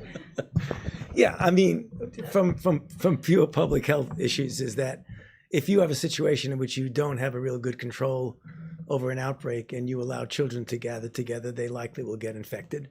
And if they get infected, the likelihood that they will bring the infection home. So that really is a risk. I don't know the situation at all in any detail, and I'm not specifically speaking about Florida. I'm just speaking generically about what happens when you have infections in the community and you have a congregation of people, such as in classrooms, that's a risk. Has anyone under 25 died, Dr. Fauci, in the country? Yes. The governor Yes. said that no one under 25 has died. I guess you could clarify that people under 25 can die as a result of this. Maybe in Florida they have. Yeah, I'm not sure. Again, In the country. okay, let's do that because I don't want to have to be answering for a particular state. Yes, people under 25 have died of coronavirus disease in the United States of America. If you reopen the country in May and there's a new outbreak or a spike in infections, are you open to the idea of shutting the country down again? Depending on the outbreak, yeah. You would be Depending. I mean, and that's happened, as you know, with a couple of countries. You know what I'm doing? I'm watching other countries. In many cases, they're ahead of us from the standpoint that it attacked them before us. It hit them first. And I'm watching what's happening with respect to certain other countries, some of them obvious, some of them less obvious, and what they're doing and the success that they're having. And that's going to play a large part of the role. We're also setting up a council of very, very great doctors and business people. We're going to be announcing it on Tuesday. Of some great people. The economic task force. There's a second task force? This is beyond economic. This is really, I call it the Opening Our Country Task Force or Opening Our Country Council, so we don't get it confused with Mike's task force, which has done so great. And we're going to have the great business leaders, great doctors. We're going to have a great group of people. We'll probably do it by teleconference because we don't really want them traveling in for their own purposes. I don't think it would look good also, but we don't want them traveling in. So we'll do teleconference. We did one the other day with the banks, and it was very successful, the teleconference itself. And we'll be announcing names on Tuesday who's on that. And that'll play a role. But ultimately, I have to make that decision. And then I'll have to make a decision. Do we close a little area that's a hot spot? I do say this, Jim. I want to get it open as soon as possible. This country was meant to be open and vibrant and great, not where people are staying in. Are you determined? I'm not. I would love to open it. I'm not determined anything. The facts are going to determine what I do, but we do want to get the country open. So important. So I'll have a task force. I'll have a council. It's going to be announced on Tuesday with names that you have a lot of respect for. A lot of great names, different businesses, different people. Bipartisan. I didn't even ask. I mean. Honestly, I think it's bipartisan. The one thing I didn't ask, are you Republican or a Democrat? Hard to believe, but I didn't ask. So it would be. And I want their views on what they think. Also, very important, different parts of the country. Because you go to the Midwest, it's different than perhaps the East Coast or the West Coast. Now, the West Coast, those numbers are really pretty amazing on the West Coast. Very interesting. So we're going to be announcing that in a very short while, probably Tuesday.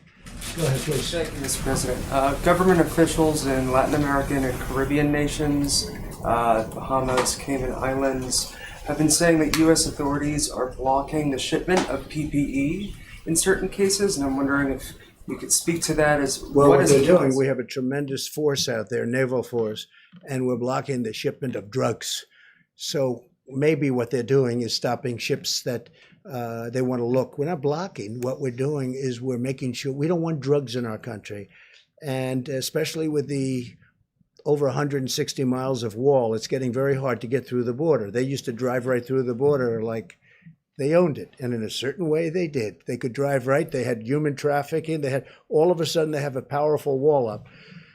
and they're not driving through that wall. That wall is tough, and it's also loaded up with equipment, cameras and sensors and everything you can think of. On top of that, we have drones flying back and forth over it. So it's a very powerful. It's a very powerful barrier between Mexico and the United States. A lot of people, though, what they're doing now is they're trying to come in through the waterways, whether it's the Gulf or the ocean itself. And what we're doing is we're being very tough, and we're being tough because of drugs and also human trafficking. And remember, the human trafficking is mostly females. It's mostly females. It's horrible, and what we're seeing is horrible. But you have we have a human trafficking problem worldwide, the likes of which, you think of it as an ancient thing.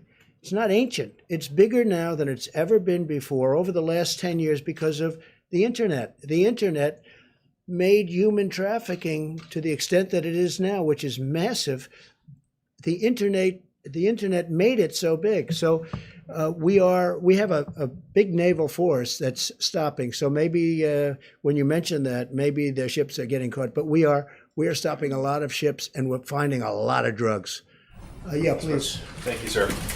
On the additional money for small I meant you, but that's okay. Go ahead. We'll do this. Sorry. Go ahead. On the additional money for small business, apparently Treasury Secretary Mnuchin speaking with the Democrats in Congress.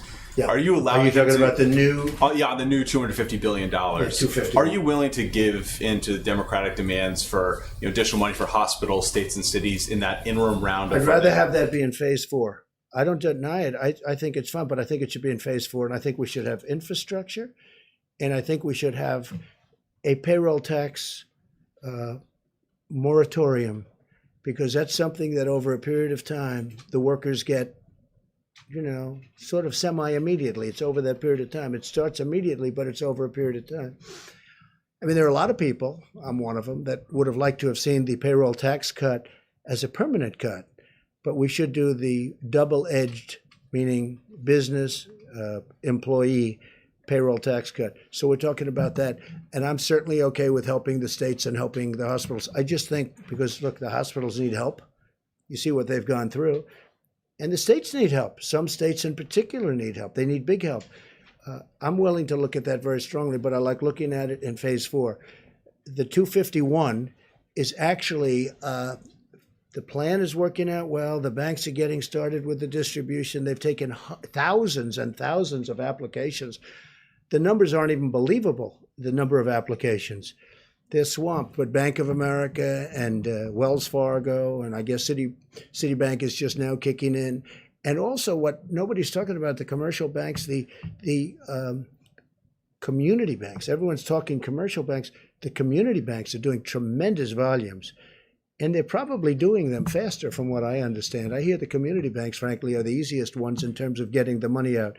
So the money is getting out. The applications are far beyond what we ever anticipated. And that's why we're going, because this is money that goes essentially to the workers. We want the businesses to hold on to their workers, because once they lose the workers, they're never opening again. It's not going to happen. Okay, in the back. Sir, Gordon Lewell from the Wall Street Journal. I wondered if you could expand a little bit on the form that Mexico would take, the reimbursements. Like, what form would that take? You essentially add it to the tab for the wall that you mentioned. And I have a second question, if I may. Well, there's no real cost, because we're agreeing to produce a little bit less. So number one, it's staying in the ground. You have it for another day. It's actually cheaper than storing it, where you take it out and you deliver it to a massive well, like the strategic reserves, our national strategic reserves, where it has to be brought there. And that's, an expensive process in itself. But oil is getting to a point where, there are some areas, some people would say the water is more valuable than the oil. You never thought you were going to see that. You never thought, having covered, I know you cover it, you never thought you'd be seeing oil at $20 a barrel, but how about $10 a barrel? That you never thought you'd see. So we are looking at it very strongly. There is no real cost. I was helping I want to help Mexico out. We have a great relationship with Mexico, great relationship with the president. I really like him a lot. He's been terrific to us on the border because he stopped. You don't see the caravans coming up anymore. You don't see all the problems. When I took office, it was unbelievable what was going on. And they have been helping us a lot, and we've been helping them a lot. They make product for us, they sell it to us, and It's fine. It's a good relationship. And sometimes it's a great relationship. So he could not have done any more than that. And I think there was political reasons for that for him that other nations don't have. They don't have that. You know, the nations that we're talking about, the 22 other nations that we're talking about, they just don't have that problem. So it doesn't cost us anything, and yet it's very valuable. We will be reimbursed in the future, maybe in the near future, maybe in the more distant future, but we'll be reimbursed by Mexico in a certain way, and it'll be fine. But we get Mexico over the hump. Now, with all of that being said, that doesn't mean the deal's going to happen anyway, because they still have a lot of different states. But this was one of the stumbling blocks. Okay, go ahead. If I may, China and some other countries have been particularly active, seen as maybe taking advantage of the U.S. during this process, during this period. China particularly active in the South China Sea. You got a carrier down, obviously. What's your message to some of these adversaries and competitors? Well, look, the way I view it is this. China has taken advantage of the United States for 30 years, okay? I mentioned the World Trade Organization. China has taken advantage of us through that and using rules that are unfair to the United States, and they should have never been allowed, this should have never been allowed to happen. When China joined and was allowed to join under those circumstances, the World Trade Organization, that was a very bad day for the United States because they had rules and regulations that were far different and far easier than our rules and regulations. Plus, they took advantage of them down to the last, and you know China and you study China and you know what I mean. They took advantage of them like very few people would even think to take advantage of them. And again, they are considered, right, a developing nation. We are not considered a developing nation. They're given advantages. Okay. For many years, China has ripped off the United States. And then I came along. And right now, as you know, China's paying 25%. And we've taken in billions and billions and billions of dollars in tariffs from China. And I know a lot of the people kept saying, oh, no, we're paying. Well, we're not paying. You know, countries are different. Not every country is China. But China would devalue their currency and they'd also pour out money. And they essentially were paying most of those tariffs, not us. And as you know, we've taken in tens of billions of dollars. They targeted our farmers. But we took in so much money that I was able to give back. One year it was 12 billion, one year it was 16 billion. I was able to give back our farmers the money that they were targeted, hurt. China bought 12 billion and bought 16 billion. 1 year 12, 1 year 16. I was able to give them back the 12 and then give them back to 16, the farmers. And they weren't targeted, and they're all in business. Now we're doing it because they got targeted in a different way. Now I'm going to be very interested to see. So we signed a deal with China, and under that deal, they're supposed to buy substantially in excess of $200 billion from us. That's not only farm product, it's manufacturing product, it's lots of different things. They're going to buy a lot. I just want to see if they live up to that deal. I know President Xi, I would say he would live up to the deal. But remember this. I never took off the tariff. It's still 25%. That's how big. 25% of $250 billion. So for the first time, and you saw also, now again, I'm going before the virus hit, because that's sort of like, that's like, let's start all over again. Okay, I can't tell you that yet, because that chapter hasn't been written yet. But go up a few weeks ago, the deficit with the United States and China was coming way down. Nobody's seen that. Nobody's ever seen that before. But the deficit has come way down. So now we start a new chapter. And I can only tell you, if a smart person is standing where I'm standing, we're going to do very well with China. Okay? And I think I have to also say this. I think our relationship and having the relationship I have with China is a good thing. But for the first time, we're benefiting instead of being the sucker that could, that got taken advantage for years. Nobody. I said to China, how did this ever happen? I got to know him very well. I said to him, representatives of China at the top level, you know who I'm talking about. I say, how did this ever happen? They looked at me and they said, but nobody ever called us. We didn't have a deal. It's not like we had a bad deal. We had worse. We didn't have any deal at all. So they just took advantage. Think of it, $500 billion a year deficit. Not 500 million's a lot of money, right? It's not, everyone thinks I made a mistake when I say 500 trillion. No, you mean 500 million. No, I said $500 billion a year deficit with China for a long time. But it was 200, it was 300, it was 400, it was 500, 556 billion, 507, $500 billion plus a year deficit with China. Now I'm charging them tariffs. And you know, it's very interesting. A lot of people that don't want to do that, they all agreed because China has taken advantage of this country like nobody has ever taken. We have built China with the money we gave them. Now, I give them a lot of credit, okay? I give them a lot of credit. They did it. But you know what? We made it a hell of a lot easier. We gave them a fortune. Go ahead. How about you in the back? Yes. Thank you, Mr. President. I'm Deborah Saunders with the Las Vegas Review-Journal, and I'm here today as a print reporter, a print puller. So I'd like to ask you a question and then ask a question from one of the reporters who couldn't be here because of social distancing. Go ahead. Thank you. A little louder, please. Thank you. I was wondering if you have been tested for antibodies. If you've taken the antibody Have I been tested for? Yes. Not that I know of. I've had some tests. Has anybody No? else here They been tell me tested? no. I'll Has accept anybody it. else in the task force been tested for antibodies? We don't have a test yet. You don't have the test. That'll come out. They've just developed those tests. Sort of new. Okay, good to know. So this question is from Andrew Feinberg with Newsweek.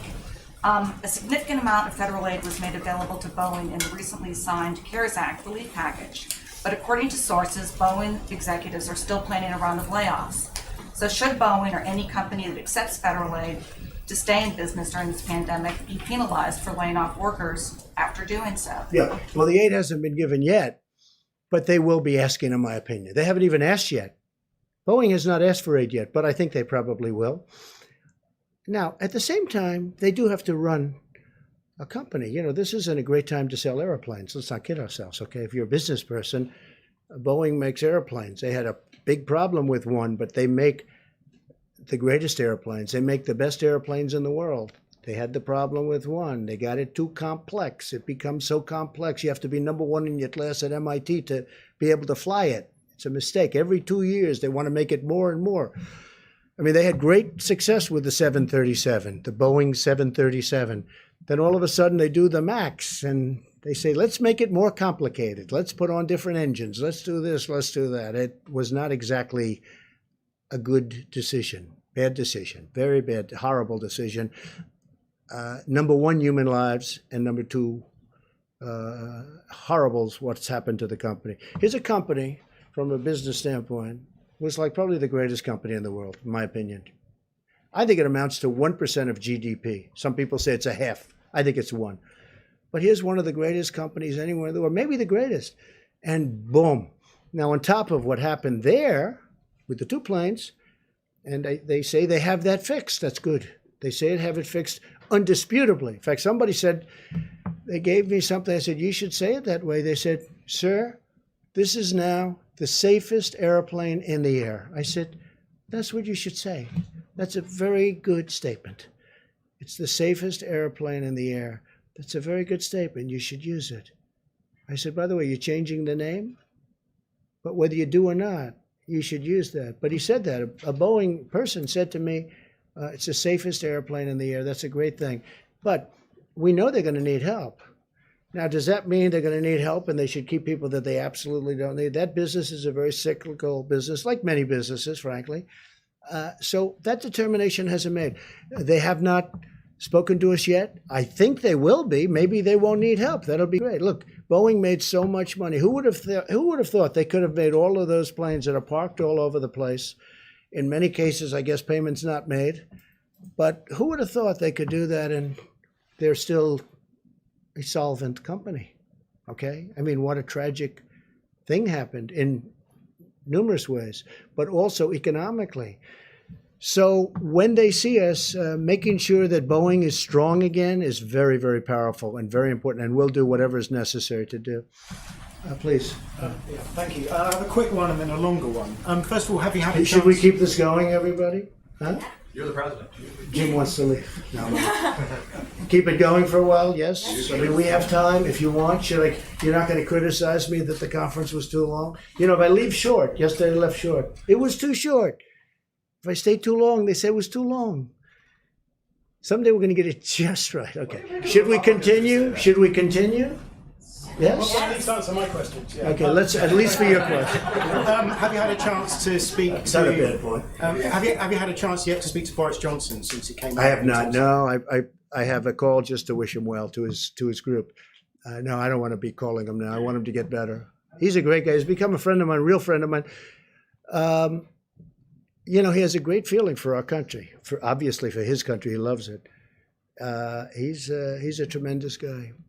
And so more complicated. He's become. I think he's probably right now. He was very high to start. I think he might be 100% popularity right now. I think he's. You know, they talk about approval polls, right? You ever hear that term? I'm sure you never heard that. I hear it all the time. His approval rating must be about 300%. But he's a great guy. He was a great guy before, and I think people see what he's been through. What he's been through is incredible. And they say a big turn. So let's see what happens. Let's hope. And if I may, where do you see the use of something like immunity certificates or documents or passports when we get to antibody? Something like, excuse me? Immunity certificates. Once we get to antibody testing, whether this will be a useful way. Well, I see a lot of different things. We're going to be very careful for who comes into the country. Look, my opposition party wants to have open borders. This is a case where I'm very glad that my position is I don't want open borders. I want very strong borders. That includes not only on the southern border, our southern border with Mexico, and you could also say our northern border with Canada. But we want to have strong borders. And I think this is maybe one of the learning points. We learned something about borders. We need borders. The country needs borders to be a great country. And I think this is a great point. Go ahead. Do you have something else? Yeah, I wasn't just thinking about for borders. I just thought for ordinary Americans who are currently stuck at home, if they're tested for antibodies, it turns out they've had the disease and therefore shouldn't be infected again. Some sort of documentation that would allow them to go back to work safely. You mean once they get better? Yeah, or people who might not. Okay, so they have the disease and they're better, and they have the immunity now. They have supposedly, according to what I'm hearing. It could be for a long period, could be for a lifetime. It could also be for a year or two, I'm hearing, Tony. So nobody's told me yet if it's for a year, if it's for 2 years, or if it's for a lifetime. Like chicken pox. They say if you have chicken pox, you have immunity. They say for a lifetime. I hope that's true. But nobody's actually told me with certainty, maybe because they don't know yet. You don't know yet. Because it's new. You know, this came upon us. Nobody knew. They do know you have it for a period of time. And it's strong for a period of time. They don't know, and that's hence the antibodies that we're making. I saw somebody who was really sick, and he got better, a young person, relatively young person, 35, and physically fit, you know, and he got better. He made it, barely, but he made it. His first thing that he did when he was better is, I want to give whatever I can give to help other people, because nobody should go through it. It's a tough thing. So we don't know yet how long, if you'd like to add anything to that, but we don't know yet. Is it a year? It will be a year, but is it more than a year? And only time is going to tell. Okay? Thank you. Just one more question. Go ahead, try one more. Will you have governors, mayors, members of Congress on the Open the Country Council that you talked about? Yeah, I think so. I think we're going to put some governors. I've gained great respect for governors, both Republican and Democrat. I've actually become friends with some of the Democrat governors that I wouldn't have really had the privilege of getting to know. And Governor Murphy of New Jersey is a very liberal guy. I'm not, but we've had a great relationship. John Bell, as you know, I call him John Bell, but John Bell Edwards, people call him John Bell, sort of a cool name. From Louisiana, I have a very good relationship with him. Gavin Newsom, honestly, I think we fight on every. Hey, we're fighting right now. I want automobiles to be made cheaper and safer and stronger, but you save $3,000-4,000 per auto, and environmentally equal, or better maybe. And we're fighting on that. We're fighting a lot of different things. We fight on the border. He wants open borders. I want I want people to come into our country illegally. But I've gotten very friendly with Gavin Newsom. He's done a very good job here. I think I've gotten very friendly. I mean, he's been, I think, sort of a friend of mine for a long time. Don't get to see him much, but Governor Cuomo of New York would talk all the time. I told you, I spoke to him literally the last call just before walking in here. I've really developed a lot of good friendships with the governors, and including the governors. I think Mike DeWine, Republican, but I think he's done a great job in Ohio. So yeah, I want to put on both parties. I want to have some governors. I'm not going to have all of the governors, but I'd like to put some representative governors on the council. Yes, I would like to do that. Any to serve? Yes. I have. I've asked a couple of them. They've all said yes. So far, everyone said yes. I think everybody would like to be on that council. That's a very important council. Go ahead in the back. You haven't gone yet. Thank you, Mr. President. 2 questions, if I may. Do you have a message to those pastors who are still planning to have Easter services, defying the public health guidelines? Well, so you're going to have to say it louder. To those what? To those pastors who are still planning to have Easter services in person. Pastors who Oh, are the pastors. I defying didn't the- understand your word. Okay. You have a very nice voice, but it's a little bit low and you're far back. I've had talks with the pastors, and most of the pastors agree. And it's a very complex subject. Let's face it, for the obvious reasons. I don't have to go into it. Most of the pastors agree that they are better off doing what they're doing, which is distancing. They feel that let's get this over with, and they want to get back to church so badly. I mean, can you imagine we have Easter Sunday, and I'm going to be watching Pastor Robert Jeffress, who's been a great guy. Did I tell you? He's been a great guy, and I'm going to be watching on a laptop. Now, a laptop is not the same as being in his church or being in another church. It's not. No matter what you say, we can say, oh, isn't it wonderful? But I've done this for 3 weeks, and they've had tremendous, I let people know who it is. They've had the biggest audiences they've ever had. They have millions of people now watching, and people are really liking what they're hearing. So I'm going to be with, on Easter, Pastor, I don't even know if he knows it yet, but he will soon. I think he will in about 2 minutes. Pastor Robert Jeffress, and he's a terrific guy, a terrific man. I've gotten to know him very well. He's a man of great compassion. He loves our country, and I'm going to be with him on Easter, meaning I'm going to be with him watching on a laptop. Doesn't sound good, but it's, it's one of those things. It cannot be church. I'm not going to get into it. It cannot be church. Most pastors and most people, of faith, people that we listen to and respect and admire. Franklin Graham is a person I have great respect for. Most people will, and who's done an incredible job in New York on Central Park, where they put up Samaritan's Purse. He's done an incredible job. The son of the late, great Billy Graham. His family is incredible. He's incredible. Franklin Graham, the job he's doing he loves to do it. He has such a passion, and that's why he's so good at it. He does it with incredible love. And he will tell you, we're all saying we've got to get our country cured. I know there are some pastors and ministers and others that want to get together. And I have great respect for them. 2 of them I know. But I would say first, I'm a Christian, heal our country. Let's get healed before we do this. And if there's time to do that, we'll do it for hopefully the rest of our lives. Please. Thank you. The Mercy and the Comfort seem to be underutilized at the moment in Los Angeles and New York. Is there any consideration either to sending the medical units into the cities to help the hospitals there, or to moving the hospital ships? So the Mercy and the Comfort were sent when projections were much higher. And I say, Tony backed it up. Deborah made the statement. They said, you're not going to need these many rooms, but we wanted to be prepared. I mean, we had the ship. They did an incredible job. With the Comfort was supposed to be in maintenance for a period of 4 weeks, and they had it done in 3.5, 4 days. And it came up. And so we had it there. If there was a disaster from the standpoint of you needed all of the, now, I tell you, the Javits Center, Andrew will tell you, we were ready to go. It's incredible the job they did. but they're using less beds. This is a good thing, not a bad thing. They're using less beds. Now, Javits has been pretty busy over the last couple of days, and the death numbers are horrific. But you go back now, and you're finding they're going to start to come down very substantially, just based on the fact that the bed usage, the number of beds are much, much less, much, much less. So the mercy and the comfort were there in case they needed them. Los Angeles, where you have the one, and New York, where you have the other, they just don't. Fortunately, we haven't hit numbers where they would have been used.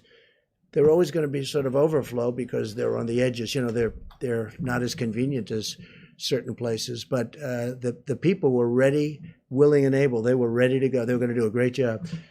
But fortunately, we don't need, just like we didn't need as many ventilators. When they were asking in New York for 40,000 ventilators, I had experts, these people, I listened to them. They said, you'll never need that many. And they were right. And New York now has its, and I dealt really well with Mayor de Blasio. We got him a lot of ventilators. We got Andrew a lot of ventilators. But we never felt you needed the numbers that you were talking about, and we were right on that. Now, with all of that being said, we have a lot of ventilators ready to go. We have almost 10,000 in the stockpile. That 10,000 can move rapidly. We can be within 24 hours almost anywhere. And hopefully we're not going to have to be, but it's really, this has been a great military operation. It hasn't all been military because we're dealing with great companies. We have companies that are making masks, and we're all set up on the mask too. I just told you we have an order coming in soon, 500 million masks, 500 million. We have companies, you know the story with GM or 3M, also GM, but 3M is doing a great job. I spoke to the CEO the other day. We settled it out. We had a dispute with them, and it's now all settled. And I think they're trying to show the country something, maybe me, but the country something. So we've done, I think, and not me, I'm not talking about this country, our country, the people that are doing it, Army Corps of Engineers, FEMA, these people sitting right here, people that we have in the back that are watching every word that we're saying, they've done a fantastic job. They really have done a fantastic job. Please. Thank you, Mr. President. I wanted to ask you a question about testing. And you've mentioned the impossibility of testing the entire American public. So has what do we have? The Surgeon General. Hold on. What do we have? 350 million people? You're going to do 300? That's not what I'm getting at. What I'm getting at is priorities. And Dr. Birx has mentioned how there have been priorities in certain regional parts of the country. And I wanted to ask you specifically about one industry in particular, and that's food processing plants. Is there a priority to get testing at food processing plants all across the country? Well, you're asking that because of what happened. It's a fair question, too. What happened in Denver? Because in Denver, I've never seen, I said, what's going on? We're looking at this graph where everything's looking beautiful and it's coming down, and then you got this one spike. I said, what happened in Denver? And many people very quickly. And by the way, they were on it like so fast, you wouldn't believe it. They knew every aspect. They had people going, not only testing, who did you see? Where were you? How many people did you meet? Were you out to dinner in somebody else's home? Where were you? Where did this number of people come from?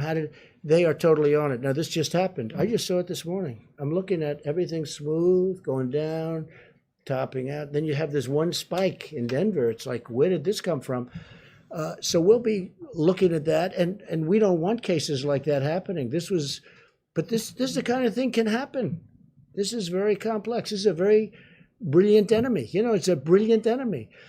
They develop drugs like the antibiotics. You see it. Antibiotics used to solve every problem. Now one of the biggest problems the world has is the germ has gotten so brilliant that the antibiotic can't keep up with it. And they're constantly trying to come up with a new. People go to a hospital and they go for a heart operation. That's no problem, but they end up dying from problems. You know the problems I'm talking about. There's a whole genius to it. We're fighting, not only is it hidden, but it's very smart, okay? It's invisible and it's hidden, but it's very smart. And you see that in a case like Denver. But I think we're doing well, and they're on Denver like you wouldn't believe. I came in this morning, it was a flurry. I said, "What's going on?" They said, "Denver." I said, "What happened at Denver?" Because Denver was doing pretty well, and they've got that under control. But yeah, that would be a case where you do some very big testing. Peter? Mr. President, we learned that more than 16 million Americans filed for unemployment over the past 3 weeks. It's Good Friday. It's payday. We are seeing troubling, paralyzing lines at food banks around the country. What do you say to those Americans in need right this moment? Number one, I love them. Number two, we're working really hard. It wasn't their fault what happened. Sometimes they don't do a good job and they lose their job. That's one thing. This is a case where we take the strongest economy in the history of the world, which is what we had. More people working in the United States, Peter, than ever before. Almost, look at the numbers, 160 million people, almost, just short of 160. Excuse me. So we have the greatest economy we've ever had. And by the way, Black unemployment, Hispanic unemployment, Asian unemployment, the best numbers we've ever had in virtually every way. And then you get hit like this. And it's traumatic. People that had great jobs, that went out to dinner and they didn't have any problems, they take their family, they were making good salaries. All of a sudden, you use the term cold turkey. It's cold turkey. They go from that to having no money and waiting for their checks, which are being processed very rapidly, but they have to go out and look for money. It's a terrible thing. All I say is we love them. We're working so hard, and they're going to be back. And I hope they're going to be back even stronger than before. Let me ask you about that if I can, just to follow up then. You chose not to do a national stay-at-home order. Now that you say you want to reopen parts of the economy, what authority do you have to do that? Isn't it ultimately up to the states to do that? Yeah, no, it's really, the states can do things if they want. I can override it if I want. But the national stay-at-home, just so you understand, 95% of the country is stay-at-home. Like as an example, I was speaking with the great governor of Texas, Greg Abbott, the other day. He has a stay-at-home. A lot of people didn't even know it, but he had a stay-at-home. Some people reported Texas wasn't. He had a very strong stay-at-home. 95 to 96%, South Carolina, as you know, has it, which at one point, a week ago, they didn't have. South Carolina, another great governor, McMaster. 95% of the country is covered. Now, the states that aren't, and again, constitutionally, from a federalist standpoint, if I thought there was a problem, if I saw a state with a problem, I would absolutely demand it. But they're doing great. And the states that aren't are states that have not had a big problem. What authority do you have to reopen right now? The same way that it's up to the states to shut it down, it's up to them to reopen. I What authority do you have great authority if I want to use it. I would rather have the states use it. I would rather, and this is so shocking for me. A lot of people are saying, wow, he's really very reasoned, isn't he? A lot of people are shocked. They think I'd do it. I have absolute authority to use it. But so far, our relationship with governors and the job they're doing, I haven't had to do it. Would I do it if I saw a state that was out of control and they didn't have the stay-at-home policy? I would do it in a heartbeat. Jeff? Mr. President, there's obviously a lot of interest in how you're going to make that decision. What? That's a very big decision. I don't know that I've had a bigger decision than that when you think, right? I would think. I mean, think of that decision. Somebody said it's totally up to the president. I saw this morning. It's totally up, and it is. I don't know that I've had a bigger decision, but I'm going to surround myself with the greatest minds, not only the greatest minds, but the greatest minds in numerous different businesses, including the business of politics and reason. And we're going to make a decision, and hopefully it's going to be the right decision. I will say this. I want to get it open as soon as we can. We have to get our country open, Jeff. Can you say, sir, what metrics you will use to make that decision? The metrics right here. That's my metrics. That's all I can do. I can listen to 35 people. At the end, I've got to make a decision. And I didn't think of it until yesterday. I said, this is a big decision. But I want to be guided. I'm going to be guided by them. I'm going to be guided by our vice president. I'm going to make a decision based on a lot of different opinions. Some will maybe disagree, and some I'd love to see it where they don't disagree. Will there be risks? There's always going to be a risk that something can flare up. There's always going to look at what's happening where countries are trying to get open and there's a flare up and they'll go. but I'd like the flare-up to be very localized so that we can control it from a local standpoint without having to close. There's always a risk. This is genius that we're fighting. You know, we're fighting this hidden enemy, which is genius, okay? It's genius. The way it's attacked so many countries at so many different angles. And I mean, you take a look at what's going on. And the greatest doctors in the world, I think they're close, by the way, but they haven't figured it out yet. Look what it's done to some people. I mean, some people it's grabbed, and it's a horrible way to go. You want to know the truth? It's a horrible. And then other people it hardly has an impact on. We talked about it. It's sniffles. It's less. They don't even know they had anything. And some people. I looked at New York this morning, and I look at what's happening and the amount of people that are dying, and dying, violently dying. It's a very tough adversary, but we're going to win, and we're going to win it. We're going to win it very decisively. I'm going to have to make a decision, and I only hope to God that it's the right decision. But I would say, without question, it's the biggest decision I've ever had to make. Follow up for the doctors, if I may, for Dr. Fauci and Dr. Birx. The models, as I understand them, are based on social distancing continuing through May. Is that correct? And if you were to open the economy on May 1st or sometime during that month, would that impact the models in terms of the deaths that you expect? Want to answer that? We're taking turns today. Good. It's good. So the model, the IHME model, does state that it's through May. We've had these model discussions, haven't we, for weeks now. So the models are informed by the data, and you can see how much that model has shifted on the amazing work of the American people. So I think that's what we're evaluating right now. Remember when I talked yesterday, I've been in public health a long time. I have never, except for Ebola, where we worked very closely with the communities about specific issues, we've never taken a countrywide or a global-wide approach to mitigation. This is unprecedented.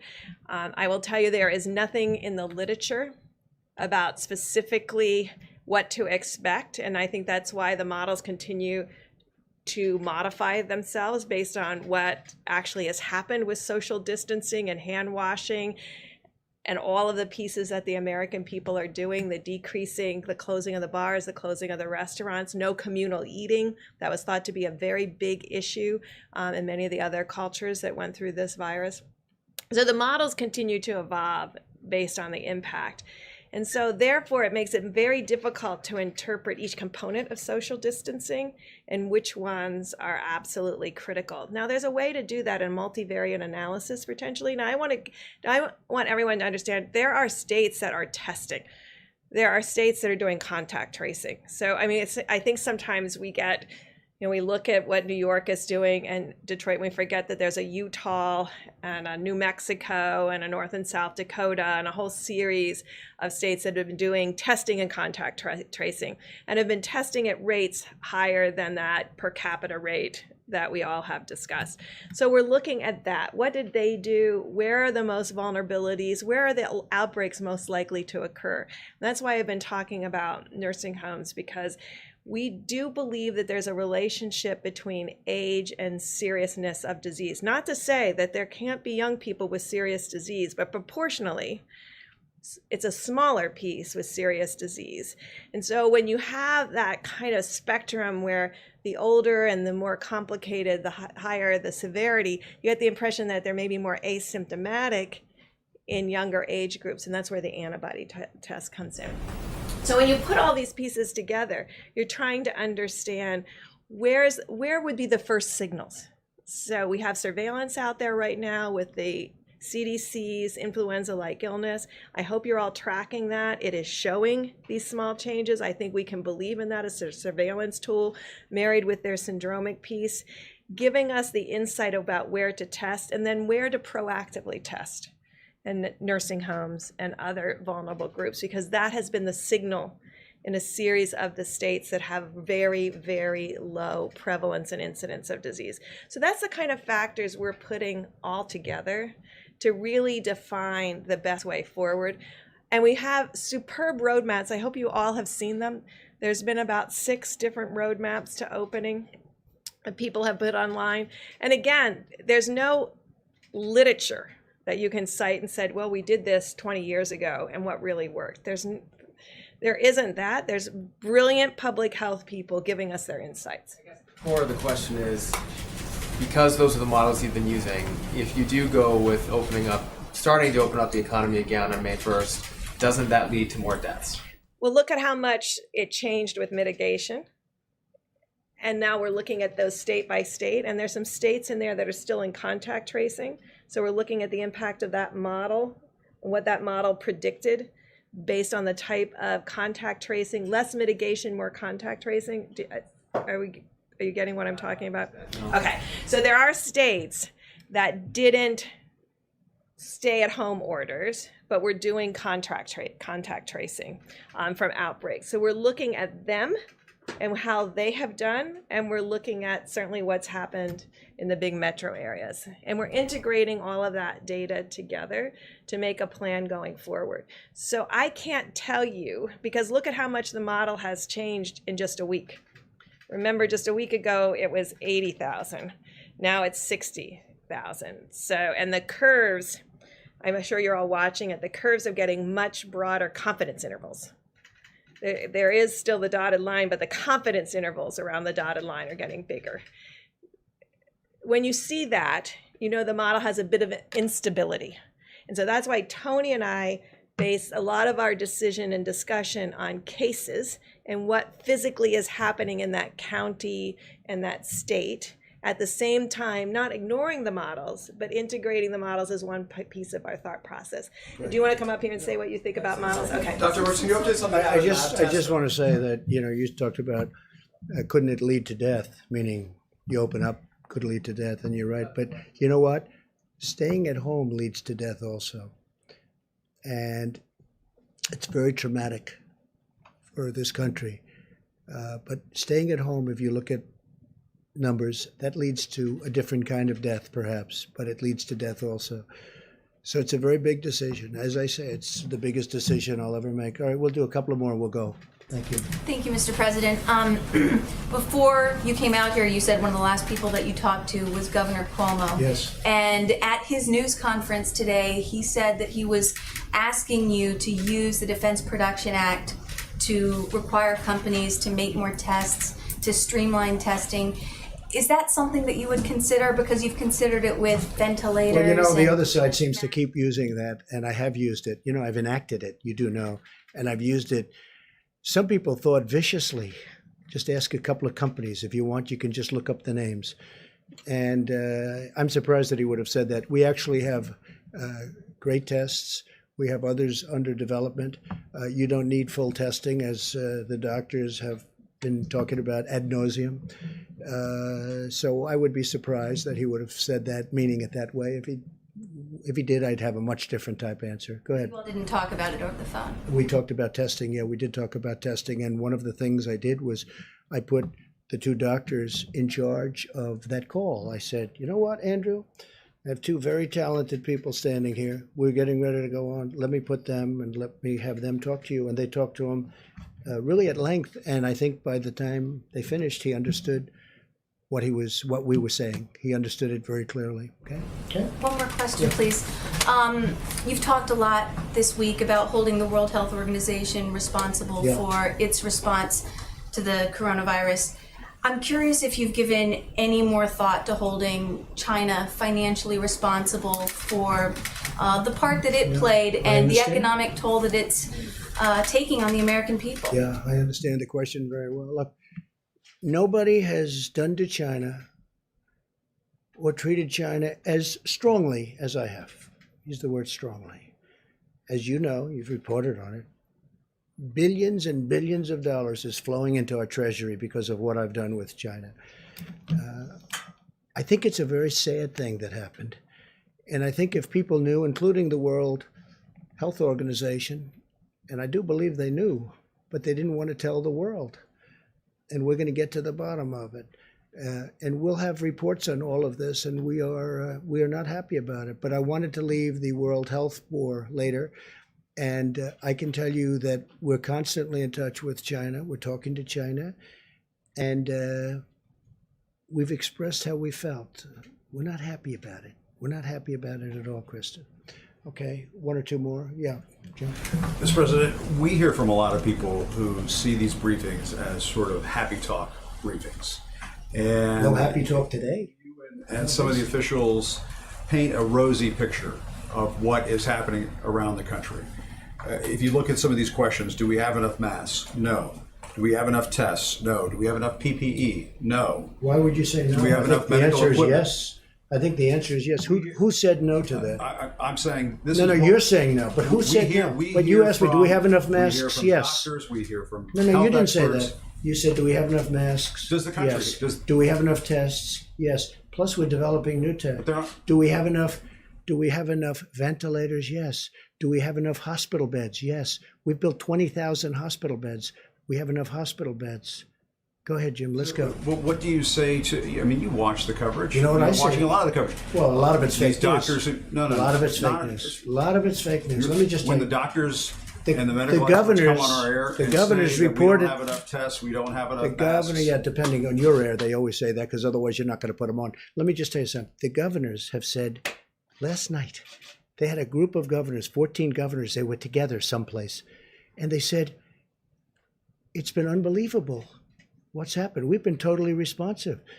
Ventilators. Everyone has the ventilators they need to a point where we're getting calls from foreign countries saying, you have all the ventilators, can we get some? And we're going to try and help some of these countries. These people have done an incredible job. This is not happy talk. Maybe it's happy talk for you. It's not happy talk for me. We're talking about death. We're talking about the greatest economy in the world. One day I have to close it off. And we did the right thing because maybe it would have been 2 million people died instead of whatever that final number will be, which could be 60, could be 70, could be 75, could be 55. Thousands of people have died. There's nothing happy about it, Jim. This is sad talk. This is the saddest, these are the saddest news conferences that I've ever had. I don't like doing them. You know why? Because I'm talking about death. I'm talking about taking the greatest economy ever created. We had the greatest numbers we've ever had in almost every aspect of economics, from employment to companies. Look at the airlines. They were having the best year. Now all of a sudden we have to save them. Okay? There's no happy talk, Jim. This is the real deal. And I've got to make the biggest decision of my life. And I've only started thinking about that. I mean, I've made a lot of big decisions over my life. You understand that. This is by far the biggest decision of my life because I have to say, okay, let's go. This is what we're going to do. When you have hospital administrators. Sure. But you have many doctors that say, unbelievable job. I watched this morning, and I watched a certain network, and it wasn't Fox, and you had doctors saying that we've done an incredible job. You just read off these no. Well, we have ventilators, we have equipment, we have beds. How about beds? I mean, Governor Cuomo just told me a little while ago he's got plenty of beds. In fact, they're having a hard time filling Javits Center. We built them 2,900 beds. So that's not a fair question. When you're Jim, look, sanitizing masks and you're talking about reusing PPE, obviously you don't have enough. No, excuse me. We have masks. We have everything. And we were trying to get ready for the surge. And a lot of people said it will never happen. Deborah said it. You'll never need that many beds. They said we needed 40,000 ventilators. 40,000. It's like building a car. 40,000 ventilators. People said, I felt it too. You'll never need that many. Guess what? We're the envy of the world in terms of ventilators. Germany would like some. France would like some. We're going to help countries out.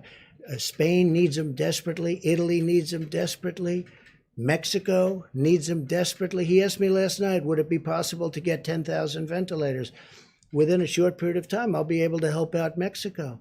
No, Jim, just the opposite of your question. It's not no. It's yes. We're in great shape. And you know what? What's happening now is those numbers are horrible. But take a look at the number of beds. We have beds available all over New York. New York really being the epicenter. New York has experienced something that has been absolutely horrific. I saw Hart's Island yesterday. I saw those people being buried yesterday. Fortunately, we have the beds, and you can speak to Mayor de Blasio, you can speak to Governor Cuomo. People can't even believe the job we've done. They can't even believe it. And I give tremendous credit to the military. There's been a military operation with private people. Wait a minute, wait. I give tremendous credit to our military, to the Army Corps of Engineers, to FEMA, to these people. The job they've done is incredible. And you shouldn't be asking that kind of a question. Jim, honestly. Had the country been better Okay, look, prepared I really don't believe you're that onset bad a of guy. this? You shouldn't be asking that kind of a question. You should say, you know what? It's been really incredible what's been happening. Jim, nobody's asking. What governor, let me ask you this. What governor, we have more tests than anybody in the world. We have virtually every country in the world calling us, asking us, how do we get these tests that you have? Your testing is the best in the world. How do we get it? They've done a fantastic job. And when you ask a question like that, it's very insulting to a lot of great people. Okay, one more, please. Please, go ahead. Thank you, Mr. President. You may have seen how Sweden has responded to the pandemic. The schools are open, bars and restaurants are open. Sweden's different. Do you regret not following that approach? Is that approach working? I think we could have followed that approach. And if we did follow that approach, I think we might have 2 million people dead. And Sweden is having a lot of difficulty. Look, I'm very friendly with the leadership in Sweden. They took a different approach. They're a very disciplined country to start off with, but they did take a different. Other places tried it. UK tried it. The herd approach, okay? Herd. And they tried it. And you saw what happened in UK. It set them back a lot of time. It's been, they're having a tough time. Other countries have tried it. And Sweden is suffering greatly. Sweden's suffering greatly. If we did the herd, if we went with the herd, as they say, we would have had potentially, you see the charts. Nobody knows. Nobody will ever know, fortunately, because we're going to be substantially less than the minimum. I certainly hope, unless something happens that would be tragic.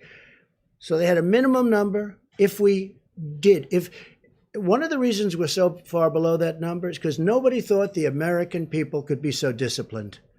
Nobody thought it was possible. And I guess when they watched us up here every day and they watched other people and they listened to their representatives and governors, nobody thought that the American people could be so disciplined. They've been unbelievable. And because of that, so you have a minimum number of 100,000, and then you had the 2.2 number that if we did nothing, if we did just kept working, everybody go to work, people would be dropping dead on the subways. No, if we would have lost 1 million people, take the 2.2 million and cut it in half. Cut it in more than half. Make it 1 million people, okay?